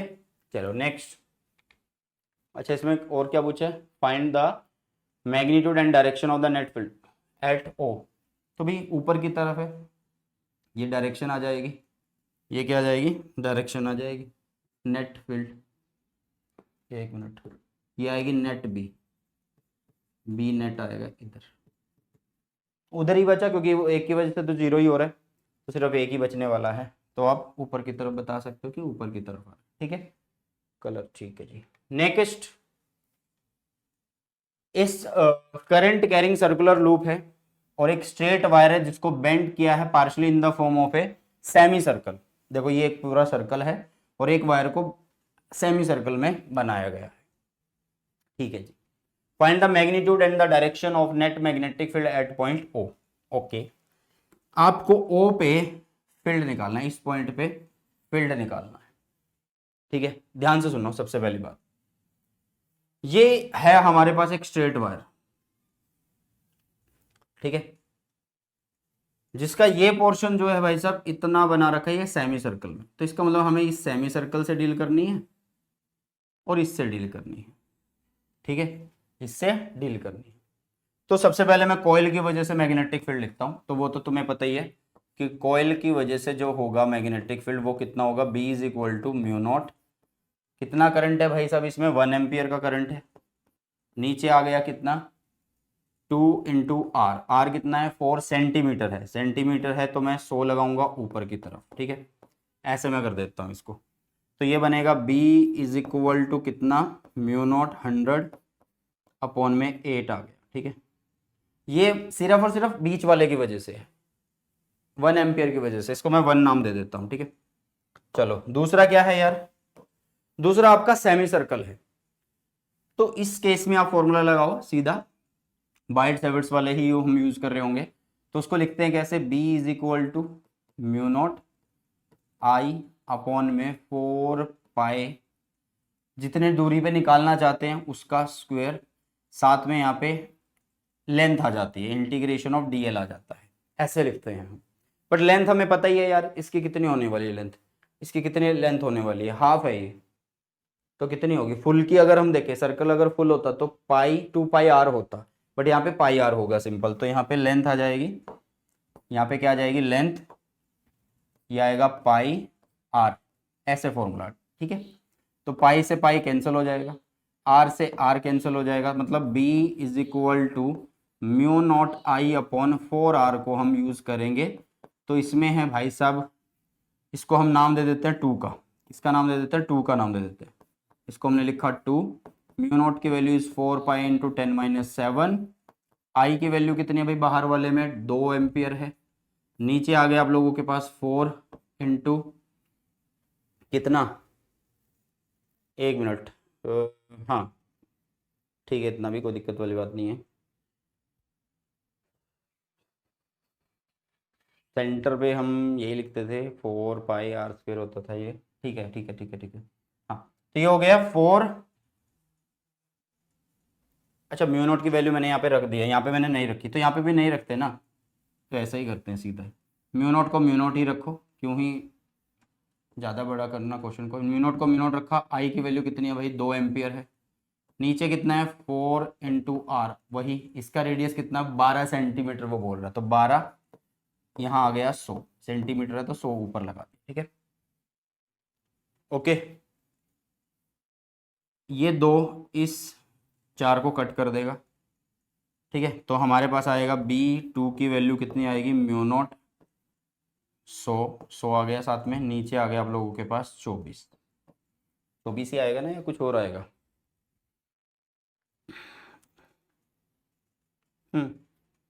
24 ही आएगा, ठीक है, कोई दिक्कत वाली बात नहीं है। हाँ सिंपल है, ऐसे कर लो। चलो अब ये आ चुका है B1 और एक आ चुका है B2। अब हमें ये देखना है कि भाई इनको माइनस करना है या प्लस करना है, ठीक है। देखो यार, जो हमारी पहली कॉइल है जिसका हमने सेंटर वाला पार्ट की अगर हम बात करें, उसमें जो करंट की डायरेक्शन है वो ऐसे है, तो फील्ड यहाँ पे कैसा होगा, अंदर होगा। फील्ड इस पॉइंट पे इसकी वजह से क्या होगा, वो अंदर होगा, ठीक है जी। और बाहर वाले का करंट की डायरेक्शन इज ऐसे है, तो वो इधर आएगा, तो वो डॉट होगा, है ना। तो दोनों माइनस तो होंगे, बट कौन सा किस में से माइनस होगा वो साफ पता लग रहा है यार। इस कोयल के यहाँ तक जो सेंटर मतलब डिस्टेंस है वो कम है, उसका ज़्यादा है, तो वो ज़्यादा वाला मैग्नेटिक फील्ड कम बनाएगा, उसकी स्ट्रेंथ कम होगी, ठीक है। तो इसका मतलब यहाँ पे हम क्या करने वाले हैं, B1 माइनस B2 करने वाले हैं। क्या करने वाले हैं, B1 माइनस B2 करने वाले हैं, ओके। तो B1 की वैल्यू कितनी हुई, म्यू नॉट 100 अपॉन में 8, माइनस आ गया म्यू नॉट 100 अपॉन में 24, यही आया। तो म्यू नॉट 100 को बाहर ले लो, म्यू नॉट 100 को हमने बाहर ले लिया, अंदर बचा 1/8 माइनस 1/24, ठीक है। तो एलसीएम ले लो, तो यहाँ पे बचेगा म्यू नॉट 100, यहाँ पे आ जाएगा 24, यहाँ पे आ जाएगा 2, तो मतलब ये 12 ही बचने वाला है, 1/12 आ जाएगा यहाँ पे, सीधा सी बात, बस 12 आ जाएगा, ठीक है। बट इसका सॉल्यूशन पूरा ही करना पड़ेगा हमें, तो म्यू नॉट की वैल्यू जो है उसको पुट कर देते हैं। बी नेट जो आएगा वहाँ पे कितना आ जाएगा भाई, म्यू नॉट की वैल्यू कितनी, 4 पाई इंटू 10-7 इंटू में 100 अपॉन में 12, ठीक है, यही है।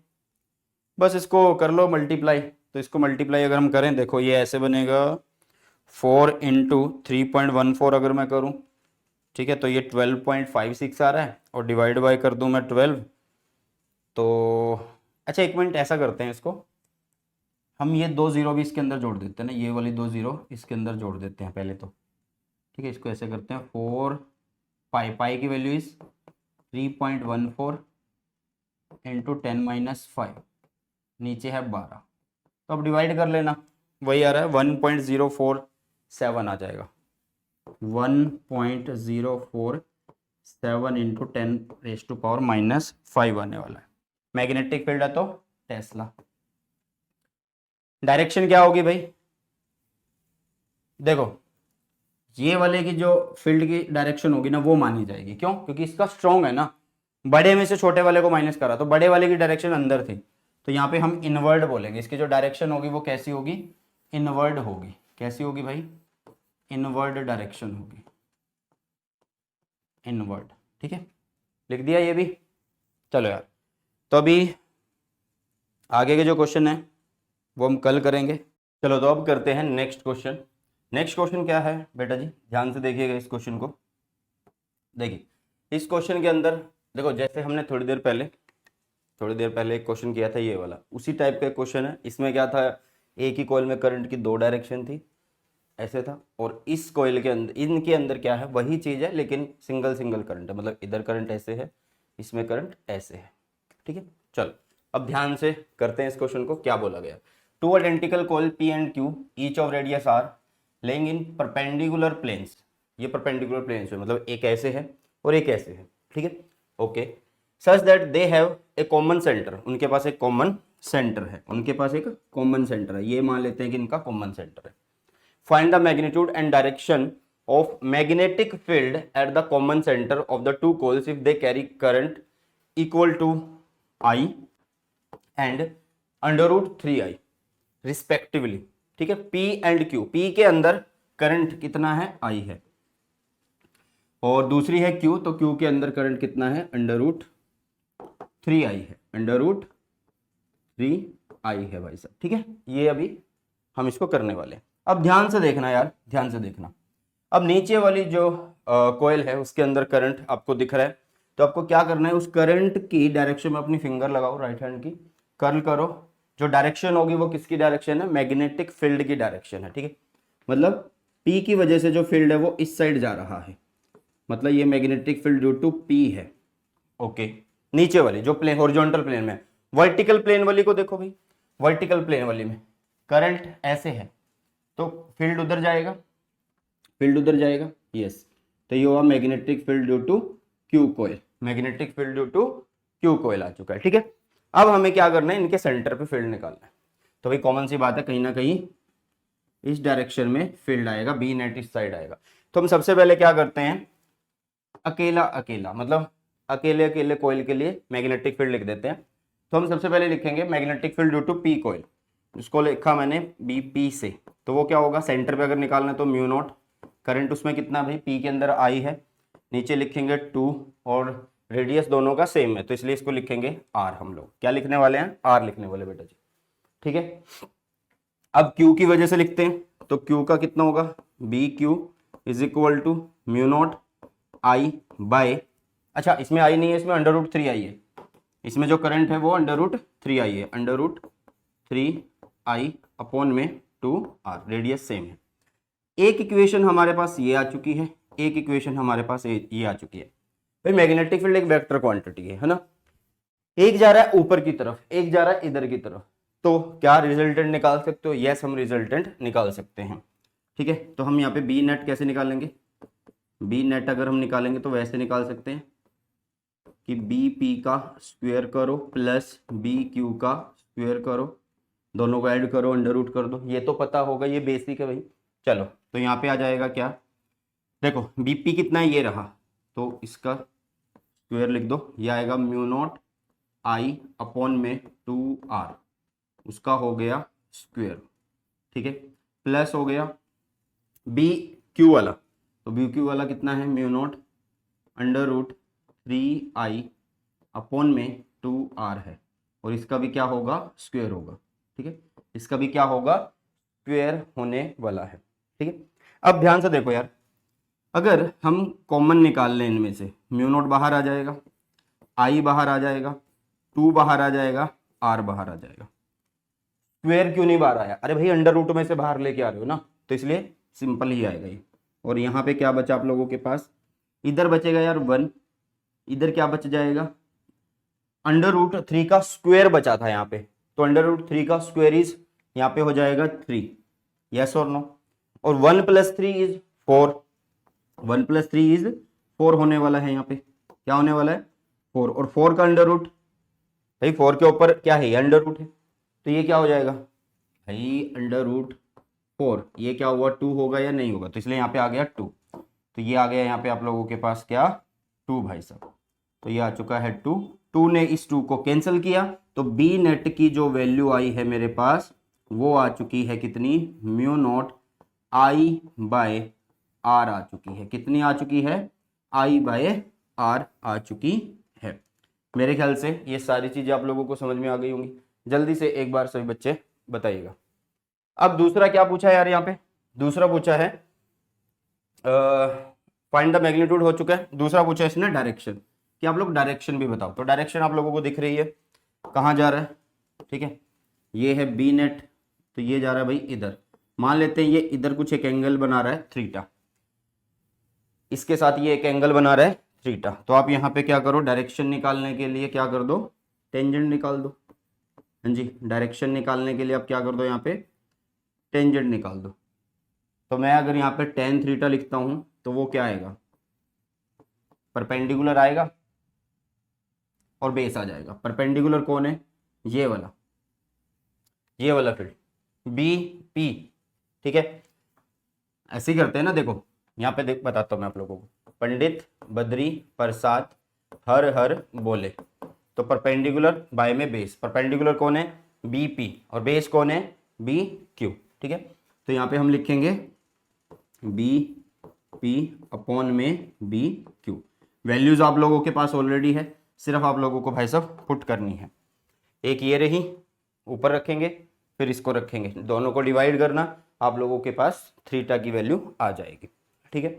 इस तरीके से आप डायरेक्शन भी निकाल सकते हो, मैग्नीट्यूड भी निकाल सकते हो। ये टाइप बहुत ज़्यादा इंपॉर्टेंट है, लास्ट टाइम भी आई है, ये क्वेश्चन आया था 2016 के अंदर, और ये वाला देखो यही क्वेश्चन है, ये आया था 2023 के अंदर। कब आया था ये, 2023 के अंदर आया था बेटा जी, ठीक है। चलो नेक्स्ट क्वेश्चन की तरफ बढ़ते हैं, 14th, बहुत बढ़िया क्वेश्चन है, बहुत बढ़िया क्वेश्चन है, ठीक है। देखिए यहाँ पे बोला है a square shaped current carrying loop MNOP, ये एक MNOP एक स्क्वायर शेप्ड है और placed near a straight long current carrying wire AB as shown in the figure. एक स्ट्रेट लॉन्ग वायर है AB जिसमें करंट नीचे से ऊपर जा रहा है, उसके पास रखा गया है, ठीक है। आपको क्या करना है, the wire and the loop lie in the same plane if the loop experience a net force F।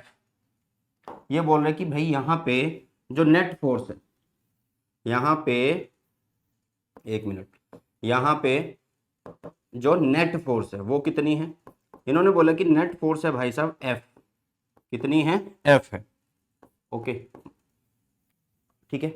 आगे बोल रहा है find the magnitude of the force on the side NO side के ऊपर आप लोगों को फोर्स निकालनी है, इस साइड के ऊपर, ठीक है। सबसे पहली बात कौन सा कॉन्सेप्ट लगेगा, देखो यार यहाँ पे क्या हो रहा है, इसमें करंट नीचे से ऊपर जा रहा है, ये एक लूप है, ठीक है, स्क्वायर लूप है, इसमें करंट यहाँ चला, यहाँ चला, यहाँ चला और यहाँ चला।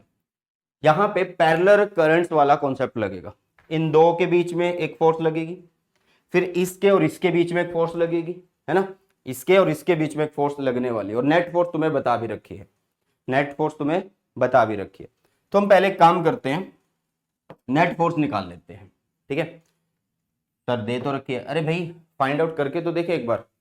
देखो यार, अगर मैं यहाँ पे अपना कॉन्सेप्ट लगाऊं एफ नेट का, तो वो कैसे निकलेगा। मान लो कि इस लूप, इस वायर ने, इस वायर के ऊपर जो फोर्स लगाई वो इस डायरेक्शन में लगाई जिसको मैंने F1 बोला, और इसके ऊपर दूसरी डायरेक्शन में लगाई क्योंकि ये करंट अपोजिट डायरेक्शन में है और रिपल्सिव फोर्स होगी तो एक फोर्स उधर लगाई है। मैं पहले क्या करता हूँ, इन F1 एंड F2 को फाइंड आउट कर लेता हूँ। ठीक है, F1 एंड F2 को फाइंड आउट कर लेता हूँ। चलो, तो पहले एफ नेट निकालने से पहले हम F1 F2 निकाल लेते हैं। वैसे तो बहुत आसान है ये क्वेश्चन, बट मैं बिल्कुल डिटेल में तो मैं समझा रहा हूँ। एफ नेट, अरे भाई क्या हो रहा है, एफ नेट अगर मुझे F1 निकालते तो F1 कैसे निकालेंगे यार, फॉर्मूला होता है mu naught I1 I2 upon में होता है 2 पाए उनके बीच का डिस्टेंस, और साथ में यहाँ पे होती है लेंथ, जिस लेंथ के ऊपर फोर्स लग रही है। कितनी लेंथ पे फोर्स लग रही है, इतनी लेंथ पे ही लग रही है क्योंकि ये स्क्वायर है और उसकी साइड्स दे रखी हैं तो L पे ही लग रही है। ठीक है, I1 कौन सा करंट है जो इसमें जा रहा है, उसको मैंने I1 बोल दिया। ठीक है, I2 कौन सा करंट है जो इसमें जा रहा है, सेकंड में, मतलब लूप में जा रहा है, वो दे भी रखा है। लेंथ हो गई जितनी पे लग रही है 2 पाई डी। डी कौन है, डी कौन है भाई, डी डिस्टेंस है ये वाला, और ये कितना दे रखा है, ये ऑलरेडी गिवन है, इट इज एफ। तो मैं यहाँ पे बोल सकता हूँ कि डी की जगह आप लोग लिखो यहाँ पे एफ। इतनी बात समझ में, सॉरी एफ नहीं है, एल है। कितना है, एल है। चलो, एल आ चुका है, एल से एल कैंसिल हो गया, एल से एल कैंसिल हो गया, तो आप लोगों के पास F1 की वैल्यू बची, F1 is equal to mu naught I1 I2 upon में 2 पाई आ चुका है। कितना आ चुका है, 2 पाई आ चुका है। ठीक है, इतना ध्यान रखना।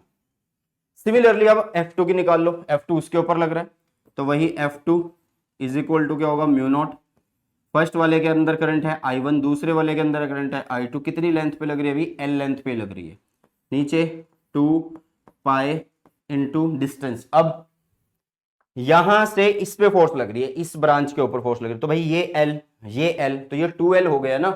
ध्यान से देखो ये कितना हो चुका है, यहां से ये 2L हो चुका है यहां तक, अगर मुझे पहुंचना है, अगर मुझे यहां तक पहुंचना है। ठीक है, तो 2L लिखेंगे हम यहाँ पे, क्या लिखेंगे बेटा जी, 2L हम यहाँ पे लिखने वाले हैं। तो वही फिर से कि जो कट हो रहा है उसको कट कर दो भाई, L से L कट हुआ। ठीक है, तो मेरे पास कितना आया, मेरे पास कितना आया F2, जिसकी वैल्यू कितनी है, mu naught I1 I2 upon में 4 पाई बन चुका है। अभी 2 और 2 4 हो गया, तो ये बन चुका है। ठीक है, तो ये आ गई है इंडिविजुअल, ये आ गई है भाई इंडिविजुअल। ठीक है, अब ध्यान से देखो ना, उसने बोला क्या था, find the magnitude of the force on the side NO। भाई साइड NO के ऊपर निकाल तो ली हमने, साइड NO के ऊपर निकाल तो ली। अगर हम एक बार नेट भी निकाल के देखें, जस्ट चेकिंग करने के लिए, मान लो अगर हमने नेट भी निकाल ली, क्या निकाल ली भाई, अगर मैं एफ नेट निकालता हूँ, अरे भाई साहब अगर मैं एफ नेट निकालता हूँ तो एफ नेट क्या होगा भाई, एक फोर्स इधर है एक फोर्स उधर है, तो इसका मतलब ये हुआ कि बड़ी फोर्स में से छोटी फोर्स को माइनस कर देंगे। बड़ी फोर्स कौन सी होगी, ज्यादा फोर्स कौन किसके ऊपर लग रही है भाई, जो पास है, तो F1 माइनस कर देंगे F2। ठीक है, F1 माइनस F2, तो एफ नेट कितना बोला हुआ है, F बोला हुआ है, इन्होंने खुद बोला है क्वेश्चन के अंदर। F1 की वैल्यूज ये रही, mu naught I1 I2 upon में 2 pi minus mu naught I1 I2 upon में 4 पाई। यस और नो, क्या बताना क्या चाहते हो सर, मैं यही बताना चाहता हूं कि जो आंसर दिया हुआ है उसी में ही हमारा फाइंड आउट हो जाता, मतलब एफ नेट भी निकालते तो भी हमारा आंसर सही में आता। देखो अब ध्यान से देखना, एफ इज इक्वल टू कितना हुआ, म्यू नॉट, अच्छा एलसीएम ले लो, एलसीएम ले लो, 4 पाई आ गया एलसीएम, यहाँ पे कितना आ जाएगा 2 mu naught I1 I2 minus mu naught I1 I2, यही है, दो में से एक जा रहा है तो कितना बचा भाई, सिंपल एक ही बच रहा है, तो ये रहा देखो mu naught I1 I2 upon में 4 पाई आ रहा है। तो देखो जो नेट है हमारा वही तो हमारा किसके ऊपर आ रहा है भाई, वही हमारा सेकंड वाले के ऊपर आ रहा है। ध्यान से देखो, सेकंड वाले के ऊपर फोर्स पूछी थी, वही आ रहा हमारे नेट के बराबर। मतलब अगर तुमसे कोई नेट भी बोलता तो आंसर यही आता। ठीक है, मैच हो रहा है, क्लियर है। सिर्फ देखो क्वेश्चन यहां तक ही हो चुका है, यहां तक ही हो चुका है। ये सिर्फ एक्स्ट्रा करके दिखाया तुम्हें मैच करने के लिए, भाई जितनी एफ नेट लग रही है वही इसके ऊपर फोर्स है। समझ में आ रही है चीजें, क्लियर। चलो अब आगे बढ़ते हैं। और ये क्वेश्चन आपका आया था कब भाई, ये क्वेश्चन आया था आपका 2020 के अंदर। ठीक है, कब आया था, 2020 के अंदर ये क्वेश्चन आया था। नेक्स्ट, असर्शन एंड रीजन का क्वेश्चन आ गया भाई, बहुत बढ़िया। ये असर्शन है और ये रीजन है। ठीक है, थोड़ा सा एक्सप्लेन करके हम इसको करने वाले हैं। A current carrying square loop made of a wire of length L is placed in a magnetic field. It experiences a torque which is greater than the torque on a circular loop made of the same wire carrying the same current in the same magnetic field. पहले assertion check करो, क्या ये assertion ठीक है या गलत है। इन्होंने बोला है कि आप लोगों के पास एक लूप है भाई साहब, ठीक है, एक लूप है, स्क्वायर लूप है, हाँ स्क्वायर लूप है, जो कितनी लेंथ का बना हुआ है, एल लेंथ का बना हुआ है। अच्छा, इन्होंने बोला कि फिर क्या है कि एक हमने लूप बना लिया सेम मटेरियल का, मतलब सेम मटेरियल है वायर का, सेम मैग्नेटिक फील्ड में उसको रखा गया है और सेम करंट वो कैरी कर रहा है। तो वो बोल रहा है कि उसके ऊपर मतलब it experience torque which is greater than, मतलब स्क्वायर लूप वाला टॉर्क जो है ज्यादा फील करेगा, ये कम फील करेगा, ये बोला है इसने। क्या ये बात सही है? पहले हम इसको चेक करते हैं यार। ठीक है, ध्यान से देखना, ध्यान से देखना। हम एक काम करते हैं, दूसरी स्लाइड पे चलते हैं पहले, जस्ट अ मिनट, हम चलते हैं दूसरी स्लाइड पे। हमने यहाँ पे एक काम किया कि सबसे पहले हमने लूप बना लिया। ठीक है, ये एक लूप बना लिया, स्क्वायर लूप। अब ये कितनी लेंथ का बना हुआ है भाई, एल लेंथ का बना हुआ है। तो इसका मतलब इसका जो पेरीमीटर है, हाँ जी, इसका जो पेरीमीटर है, इसका जो पेरीमीटर है, perimeter of length loop, perimeter of wire बोल दो, वो कितना है, एल है। ठीक है, पेरीमीटर ऑफ वायर कितना है, एल, क्योंकि एल इसकी पूरे की लेंथ एल बोलिए तो पेरीमीटर हम एल बोल सकते हैं ना। ठीक है जी। अब इसका मतलब एक साइड की वैल्यू कितनी है, मान लो एक साइड को मैं एल नाम देता हूं, इसको भी एल नाम देना पड़ेगा, इसको भी एल नाम देना पड़ेगा और इसको भी एल नाम देना पड़ेगा। तो एक साइड की वैल्यू कितनी आएगी भाई, टोटल लेंथ का चौथा हिस्सा, यही तो आएगी, है ना, यस और नो। टोटल लेंथ का चौथा हिस्सा आएगी या नहीं आएगी, क्लियर है इतनी बातें। चलो अब हम क्या करते हैं, इसका एरिया फाइंड आउट करते हैं, इसका एरिया फाइंड आउट करते हैं। तो एरिया क्या होगा, एल स्क्वायर होगा, लंबाई चौड़ाई को मल्टीप्लाई कर देंगे। तो भाई एल स्क्वायर अगर हम करते हैं तो ये बनेगा कैपिटल एल स्क्वायर, नीचे आ जाएगा 16 आ जाएगा। तो एरिया आया ये किसका, लूप का। तो मैं इसको ऐसे लिख देता हूं, area of loop, A L को ऐसे लिख दिया। सिमिलरली हम क्या करते हैं, अभी सर्कल ले लेते हैं, सिमिलरली हम सर्कल ले लेते हैं। ठीक है, ओके। उसने बोला है कि ये सेम मटेरियल का है, सेम मैग्नेटिक फील्ड में रखा है और सेम करंट को कैरी करता है। ओके जी, और इसकी लेंथ भी कितनी है भाई, एल ही है। चलो, तो इसका मतलब यहां पे जो पेरीमीटर है उसको मैं ऐसे लिख दूं कि 2 pi R is equal to L. R कौन है, इसका रेडियस है। क्या टोटल लेंथ को मैं ऐसे लिख सकता हूं 2 pi R is equal to L. यहां से मैं क्या करूंगा, इसका रेडियस फाइंड आउट कर लूंगा, एल बाय में 2 पाई आ जाएगा, एल बाय में 2 पाई आ जाएगा।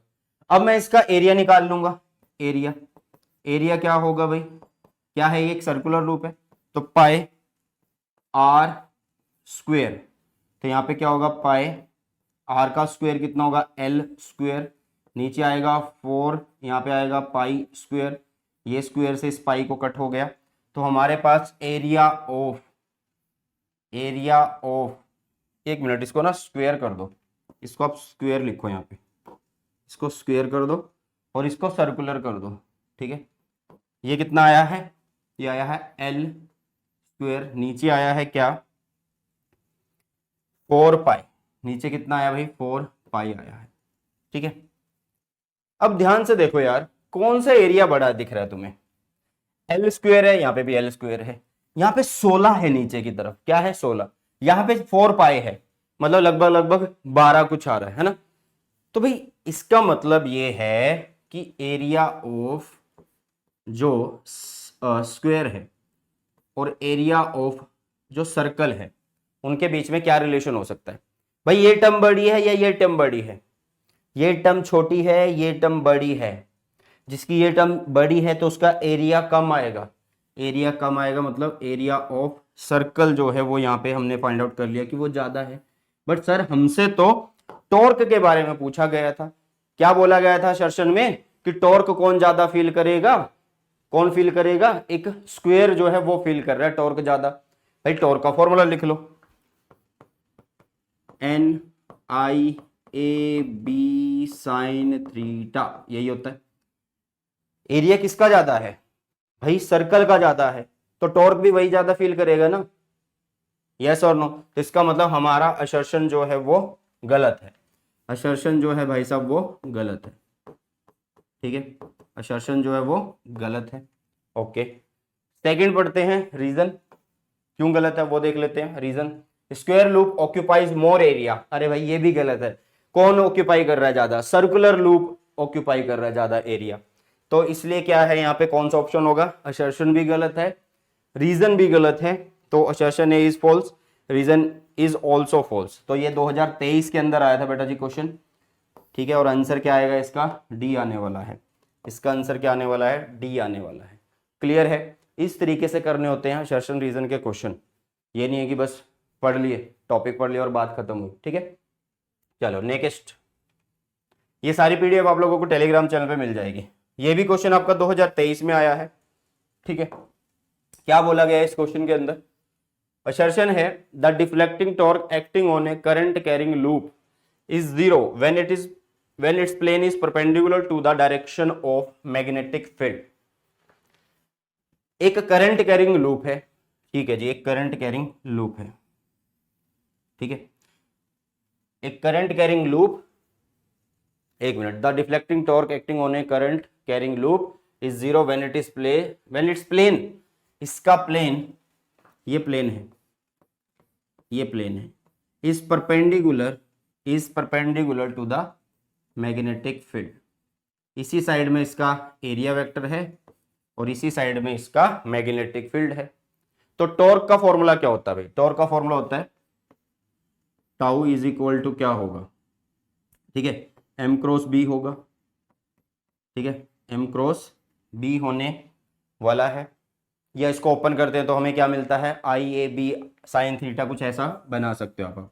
Tau is equal to I A B sine theta, और यहाँ पे ए एंड बी के बीच में जो एंगल है वो सेम है, तो इसका मतलब यहाँ पे टॉर्क जो है वो जीरो है। तो इसका मतलब ये हुआ भाई साहब कि असर्शन हमारा ठीक है, ठीक है, ट्रू है, असर्शन जो है वो हमारा ट्रू है। इतनी बात तो समझ में आई है। अब रीजन देखते हैं, रीजन क्या दिया है इसने, reason, the deflecting torque acting on a loop of magnetic moment m in a magnetic field B is given by the dot product of MB। भाई ये तो गलत है, डॉट प्रोडक्ट से थोड़ा होती है, m क्रॉस b होता है ना, टाउ इज इक्वल टू क्या होता है, टाउ इज इक्वल टू होता है m cross b, m cross b। मतलब ये बोल रहे हैं कि यहाँ पे ये जीरो इसलिए है क्योंकि डॉट जीरो होता है। अरे डॉट होगा तो कोस आएगा और कोस हो गया तो वो जीरो, कोस जीरो इज 1, तो यहाँ तो फिर टॉर्क जीरो नहीं होनी चाहिए थी। तो इसका मतलब ये गलत है, रीजन गलत है, क्या है, रीजन इज फॉल्स। ये हमारे पास क्या है भाई, फॉल्स है। तो आप इसमें टिक मार्क करो कि कौन सा आंसर आएगा, C, assertion is true and reason is false. तो हमारा आंसर जो है वो सी है, हमारा आंसर जो है बेटा वो सी है। नेक्स्ट, ए क्लोजली बाउंड सोलिनॉइड जिसके पास कितनी टर्न्स है, नेक्स्ट क्वेश्चन है ये, 2000 टर्न्स है, ठीक है, एंड क्रॉस सेक्शनल एरिया जो है, क्रॉस सेक्शनल एरिया जो है वो कितना, अरे भाई एक मिनट, क्रॉस सेक्शनल एरिया कितना है, ये दे रखा आप लोगों के पास 1.6 इंटू 10⁻⁻⁴ दे रखा है metre square. Carrying a current जिसकी वैल्यू कितनी है 4 ampere, is suspended through its centre allowing it to turn in a horizontal plane, find the magnetic moment associated with the solenoid। Second आपको फाइंड आउट करना torque on the solenoid if horizontal magnetic field is this and angle उनके बीच में भी वो भी दे रखा है, angle भी दे रखा है। चलो आसान सा क्वेश्चन है, ज़्यादा मुश्किल नहीं है, बट टाइप्स इंपॉर्टेंट है ये, ठीक है, ये टाइप बहुत ज़्यादा इंपॉर्टेंट है। सुनो यार, सॉल्यूशन कैसे करेंगे, 2015 के अंदर ये क्वेश्चन आया है। गिवन चीज़ों को लिख लो सबसे पहले, क्या क्या गिवन है आपको, नंबर ऑफ टर्न्स गिवन है, तो एन की वैल्यू लिखी 2000, ठीक है। एरिया ऑफ क्रॉस सेक्शन मतलब ए लिखा कितना है 1.6 इंटू 10⁻⁴ -4 है ना, हाँ, मीटर स्क्वेयर। कितना करंट है भाई साहब यहाँ पे, आई, जो कि है 4 ampere, okay. Suspended through its centre allowing it to turn in a horizontal plane, इस प्लेन के अंदर उसमें टर्न कर सकता है वो, ठीक है। मतलब सोलिनॉइड है, सोलिनॉइड है, ठीक है, और it is suspended through its centre, centre से इसको सस्पेंड कर दिया है, और हॉरिजॉन्टल प्लेन में ये रोटेट कर सकता है, ठीक है। चलो कहानी कोई ज़्यादा बड़ी नहीं है इसमें। उसके बाद क्या बोला, फाइंड द मैग्नेटिक मोमेंट। तो भाई पहले पार्ट के अंदर आप लोगों को क्या निकालना है, मैग्नेटिक मोमेंट। तो first part is, magnetic moment को लिखते हैं आई इंटू एरिया से, आई इंटू एरिया से। एरिया कौन, एरिया क्रॉस सेक्शन, जिसमें से फील्ड लाइंस जा रही हैं भाई, जिसमें से क्या जा रही है, फील्ड लाइंस जा रही हैं। चलो तो m इज इक्वल टू होगा आई की वैल्यू कितनी है 4 एम्पियर, और एरिया की वैल्यू गिवन है 1.6 इंटू 10⁻⁴ तो ये बनेगा आप लोगों के पास 6.4, हाँ जी, कितना बनने वाला है 6.4 इंटू 10⁻⁻⁴ बनने वाला है आप लोगों के पास, और ये हुआ ampere metre square, ampere metre square. अब वो उसी प्लेन में बी के साथ एक एंगल भी बना रहा है। The torque on the solenoid in a horizontal magnetic field, field की वैल्यू दे रखी है, is set up at an angle 30 degree with the axis of the solenoid. भाई ये मान लो एक्सिस ऑफ सोलेनोइड है, ये बी है, तो इनके बीच में एंगल कितना है 30 डिग्री का एंगल है। कितना एंगल है, 30 डिग्री का एंगल है, ठीक है। The torque on the solenoid in a horizontal magnetic field is set up at an angle 30 degree with the axis of solenoid, हाँ ठीक है। तो भाई यहाँ पे सेकंड पार्ट में इसने तुमसे पूछा क्या है, टॉर्क। तो टॉर्क क्या होता है, NIAB साइन थीटा, यही होगा। तो ये बना n की वैल्यू इज 2000, कितनी है 2000, I की वैल्यू 4, A की वैल्यू 1.6 इंटू 10⁻⁻⁴, B की वैल्यू गिवन है 7.5 इंटू 10⁻⁻², और साइन 30 की वैल्यू इज 1/2, है ना, 1/2, साइन 30 की वैल्यू इज 1/2। बस हो गया, इस 2 ने इस 2000 को कट कर दिया, ठीक है। और एक मिनट, 4, बाकी तो कोई था नहीं ना, ये भी नहीं था, ठीक है। तो अभी ध्यान से देखना, हम क्या करते हैं, पहले सारी चीज़ जो बची उनको लिख लेते हैं। ये बचेगा आप लोगों के पास 4, 1.6 इंटू 7.5, ठीक है, और ये बचा 10⁻3, साथ में आप लोगों के पास यहाँ पे 10⁻⁻5 ये है, ठीक है। बस अब इसके बाद मल्टीप्लाई करना है, मल्टीप्लाई कर देते हैं, फिर देखते हैं आंसर क्या आता है हमारे पास, ठीक है। तो भैया अगर हम 1.6 को मल्टीप्लाई करें 4 से, और फिर मल्टीप्लाई करें उसको 7.5 से, तो हमारे पास आता है पूरा 48, कितना आ जाता है 48, ठीक है। दोबारा करके देख लेते हैं, कोई गलती ना करियो, 7.5 इंटू 1.6 इंटू, हाँ 48, और साथ में यहाँ पे क्या है भाई 10⁻⁻² है। तो टॉर्क की वैल्यू कितनी आ रही है, यही आ रही है, और क्या ही करें इसको, इसको यहीं छोड़ देते हैं, या और छोटा आंसर करना है तो वो कर लेना भाई, वो आप लोगों की मर्जी है।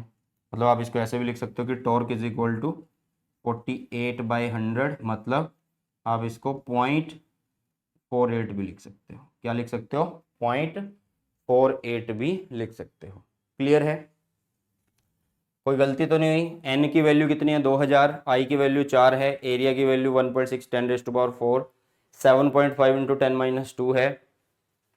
एक मिनट एक मिनट एक मिनट, गलती हुई है, गलती हुई है। अब बहुत सारे बच्चे बोलेंगे अरे सर ये क्या कर दिया।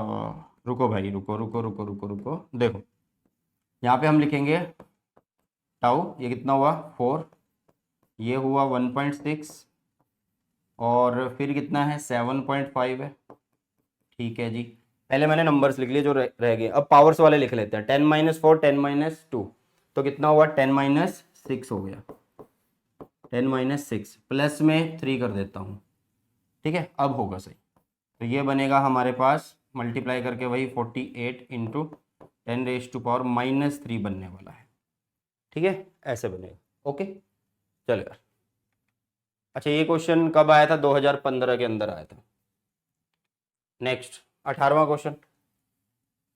18वां question, if an ammeter is to be used in place of a voltmeter. देखो यार वोल्ट मीटर है, वोल्ट मीटर की जगह मुझे क्या लगाना है? एक एमीटर लगाना है। वोल्ट मीटर की जगह मुझे क्या लगाना है? एक एमीटर लगाना है।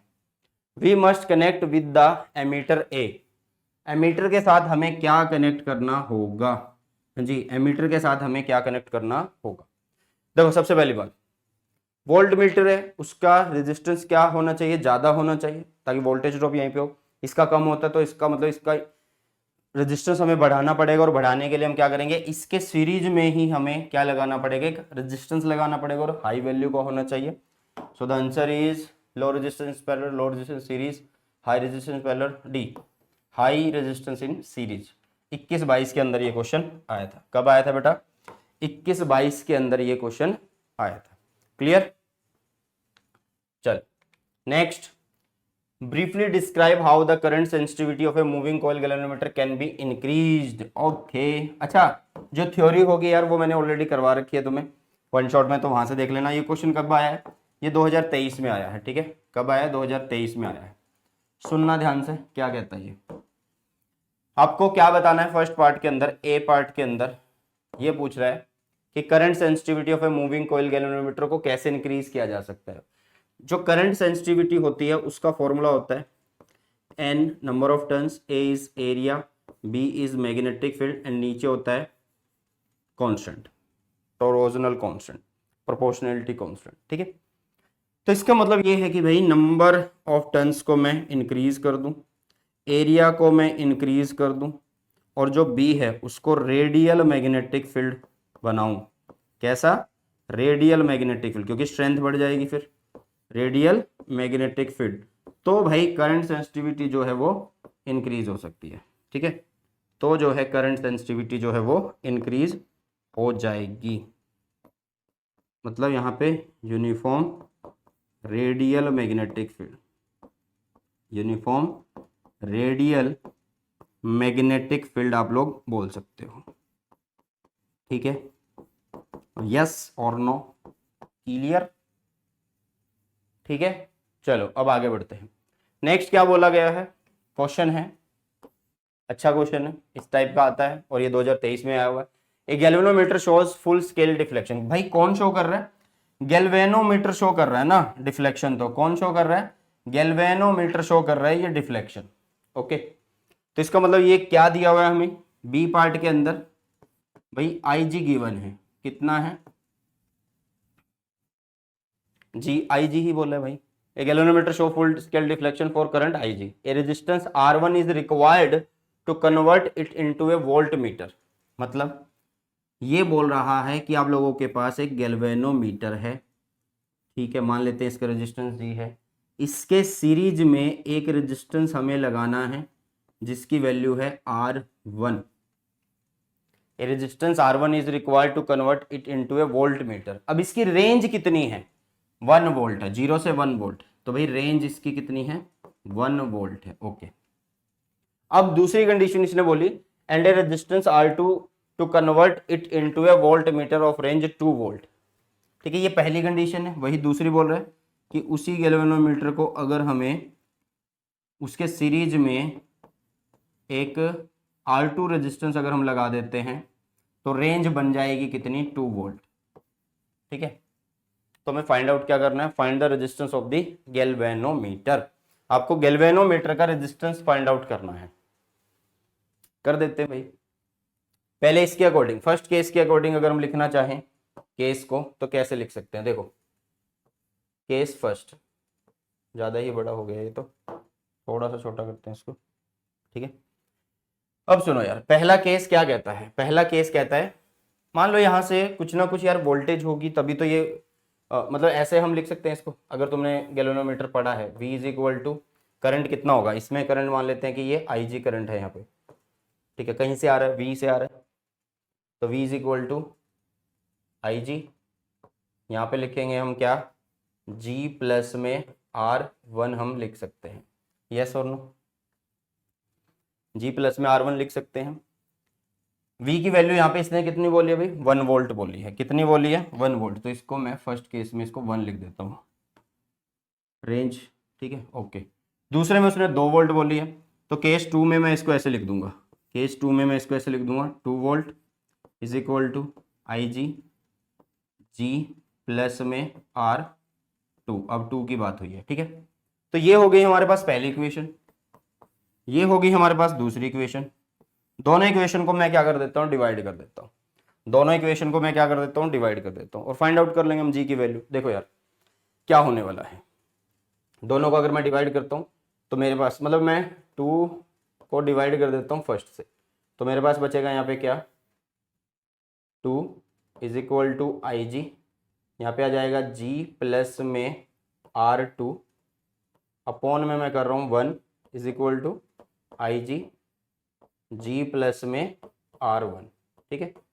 तो IG से IG तो कैंसिल हो रहा है, IG से IG कैंसिल हो रहा है, बचा क्या आप लोगों के पास, 2/1, 2/1 is equal to G plus में R2 अपॉन में है G प्लस में R1, अपॉन में है G प्लस में R1, क्रॉस मल्टीप्लाई करो, क्रॉस मल्टीप्लाई करेंगे तो हमारे पास आएगा कितना, 2G प्लस में 2R1 is equal to G plus में R2, ठीक है।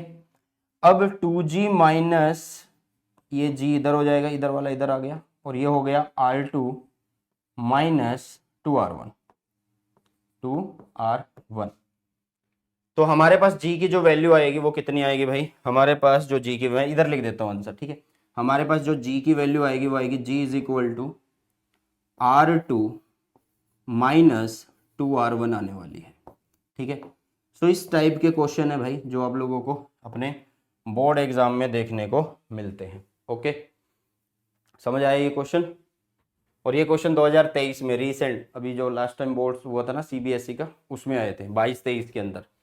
लास्ट क्वेश्चन की तरफ बढ़ते हैं, ये भी गैल्वेनोमीटर से है, ठीक है, ये भी गैल्वेनोमीटर से रिलेटेड है क्वेश्चन, ध्यान से देखना। A part, why do we use a shunt to convert a galvanometer into an ammeter. पहले क्वेश्चन में ये बात पूछी गई। अच्छा, ये क्वेश्चन आया था आपका 2019 में। देखो यार ध्यान से सॉल्यूशन, कि why do we use a shunt to convert a galvanometer into an ammeter. तो भाई देखो, जो एमीटर होता है, सॉरी गैल्वेनोमीटर, जो गैल्वेनोमीटर होता है उसको बनाना है एमीटर में। एमीटर का जो रेजिस्टेंस होना चाहिए वो होना चाहिए लो, रेजिस्टेंस कैसा होना चाहिए उसका, लो होना चाहिए, वेरी लो, ठीक है, मिनिमम जितना कर सको आप, ओके। और इसका रेजिस्टेंस क्या कैसा होता है, हाई होता है, इसका रेजिस्टेंस कैसा होता है, हाई होता है। तो अगर हम क्या करें, इसके पैरेलल में अगर एक छोटा रेजिस्टेंस लगा दें, ठीक है, इसके पैरेलल में अगर हम एक छोटा रेजिस्टेंस लगा दें, स्मॉल वैल्यू का रेजिस्टेंस लगा दें, ठीक है, तो भाई यहाँ पे क्या होगा आप लोगों को, यहाँ पे क्या होगा आप लोगों को, ये जो ओवरऑल इसका ओवरऑल जो रेजिस्टेंस बन जाएगा वो लो हो जाएगा। तो हमें इसलिए शंट लगाना पड़ता है, मतलब पैरेलल में लगाना पड़ता है, क्योंकि सीरीज में लगाएंगे, मान लो अगर सीरीज में लगाएंगे तो और रेजिस्टेंस इंक्रीज हो जाएगा। तो हम क्या करते हैं, पैरेलल में एक छोटा रेजिस्टेंस लगाते हैं, जिससे क्या होता है, ओवरऑल जो रेजिस्टेंस होता है वो कम हो जाता है। फॉर एग्जांपल मान लो इसका गैल्वेनोमीटर का है 10, गैल्वेनोमीटर का रेजिस्टेंस इज 10 ओम, जो रेजिस्टेंस हम यहाँ पे लगा रहे हैं शंट, उसका रेजिस्टेंस है मान लो 2, तो पैरेलल में अगर सॉल्व करोगे तो ये होगा 10 इंटू 2 अपॉन 12, तो 20/12 ये बनेगा आप लोगों के पास 5/3। देखो 5/3 बना भाई। अब ओवरऑल आएगा 5/3, मतलब 1 पॉइंट कुछ आएगा, बट पहले अकेले का अगर देख रहे थे तो 10 था, तो इसलिए इसको कन्वर्ट करने के लिए शंट में ही लगाना पड़ेगा।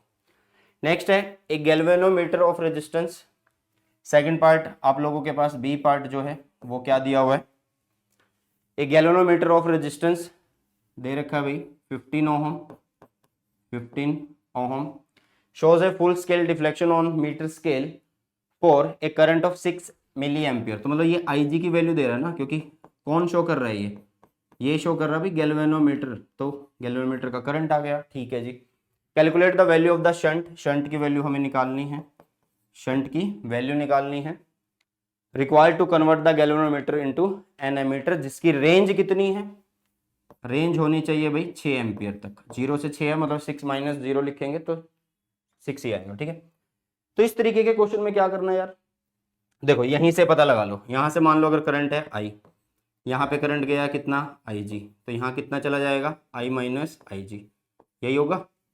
तो बस पैरेलल में होते हैं, ये दोनों पैरेलल में होते हैं। वैसे तो फॉर्मूला याद रख लेना, बट ये पैरेलल में है, मैं बता देता हूँ आपको तरीका। तो पैरेलल में वोल्टेज क्या होगी, सेम, मतलब SI minus IG is equal to होगा IG कैपिटल G, ऐसी होगा। हमें शंट की वैल्यू निकालनी है, तो शंट ये रहा, तो ये होगा IG कैपिटल G अपॉन में I माइनस IG होगा। ठीक है, I माइनस IG होगा। बस वैल्यूज पुट करनी है यार अब तो, और तो कुछ भी नहीं है। तो S की value is equal to IG, IG कितना है 6 इंटू 10⁻⁻3, साथ में G है, G की वैल्यू 15, नीचे I की वैल्यू कितनी है 6 माइनस 6 इंटू 10⁻3, यही है ना, 6 इंटू 10⁻3 है। मतलब आप इसको ऐसे लिख दो 0, अरे 0 नहीं, ऐसे लिखो आप इसको 0, अरे फिर से वही हो रहा है 0.006 आप लिख दो इसको, क्योंकि 6 है, 6 के साथ 10⁻3 है ना, उसको मैं नीचे लिख रहा हूँ 6/1000, तो ये ऐसे 0.0006 लिख सकते हैं ना। तो बस ये ऐसे लिखो, सोल्व कर लो। ऊपर बनेगा S is equal to 90 into 10⁻3, नीचे बनेगा 6 में से माइनस कर दो 0.006, 6 में से माइनस कर दो 0.006, तो ये आएगा 5.994 आएगा। ठीक है, और 90 से इसको डिवाइड, 90 को इससे डिवाइड कर दो, तो 90 डिवाइडेड बाय करेंगे भाई 5.994, तो 15 पॉइंट कुछ आएगा आप लोगों के पास आंसर। ठीक है, कितना आएगा 15 कुछ आएगा, 15 इंटू 10⁻3। ठीक है, कुछ ऐसा आंसर आने वाला है। वैसे भी देखो क्या हो रहा है, 5.9994 है, तो ना 15 ही कुछ आएगा।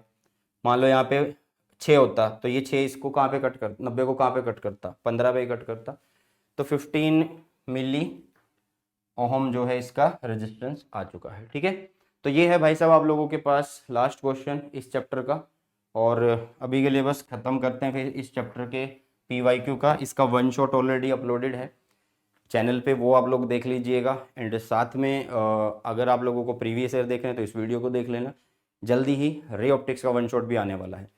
आई होप ये सेशन आप लोगों को अच्छा लगा, अगर अच्छा लगा तो अपने सभी फ्रेंड्स के साथ शेयर जरूर करिएगा। सो बाय, टेक केयर, जय हिंद, वंदे मातरम।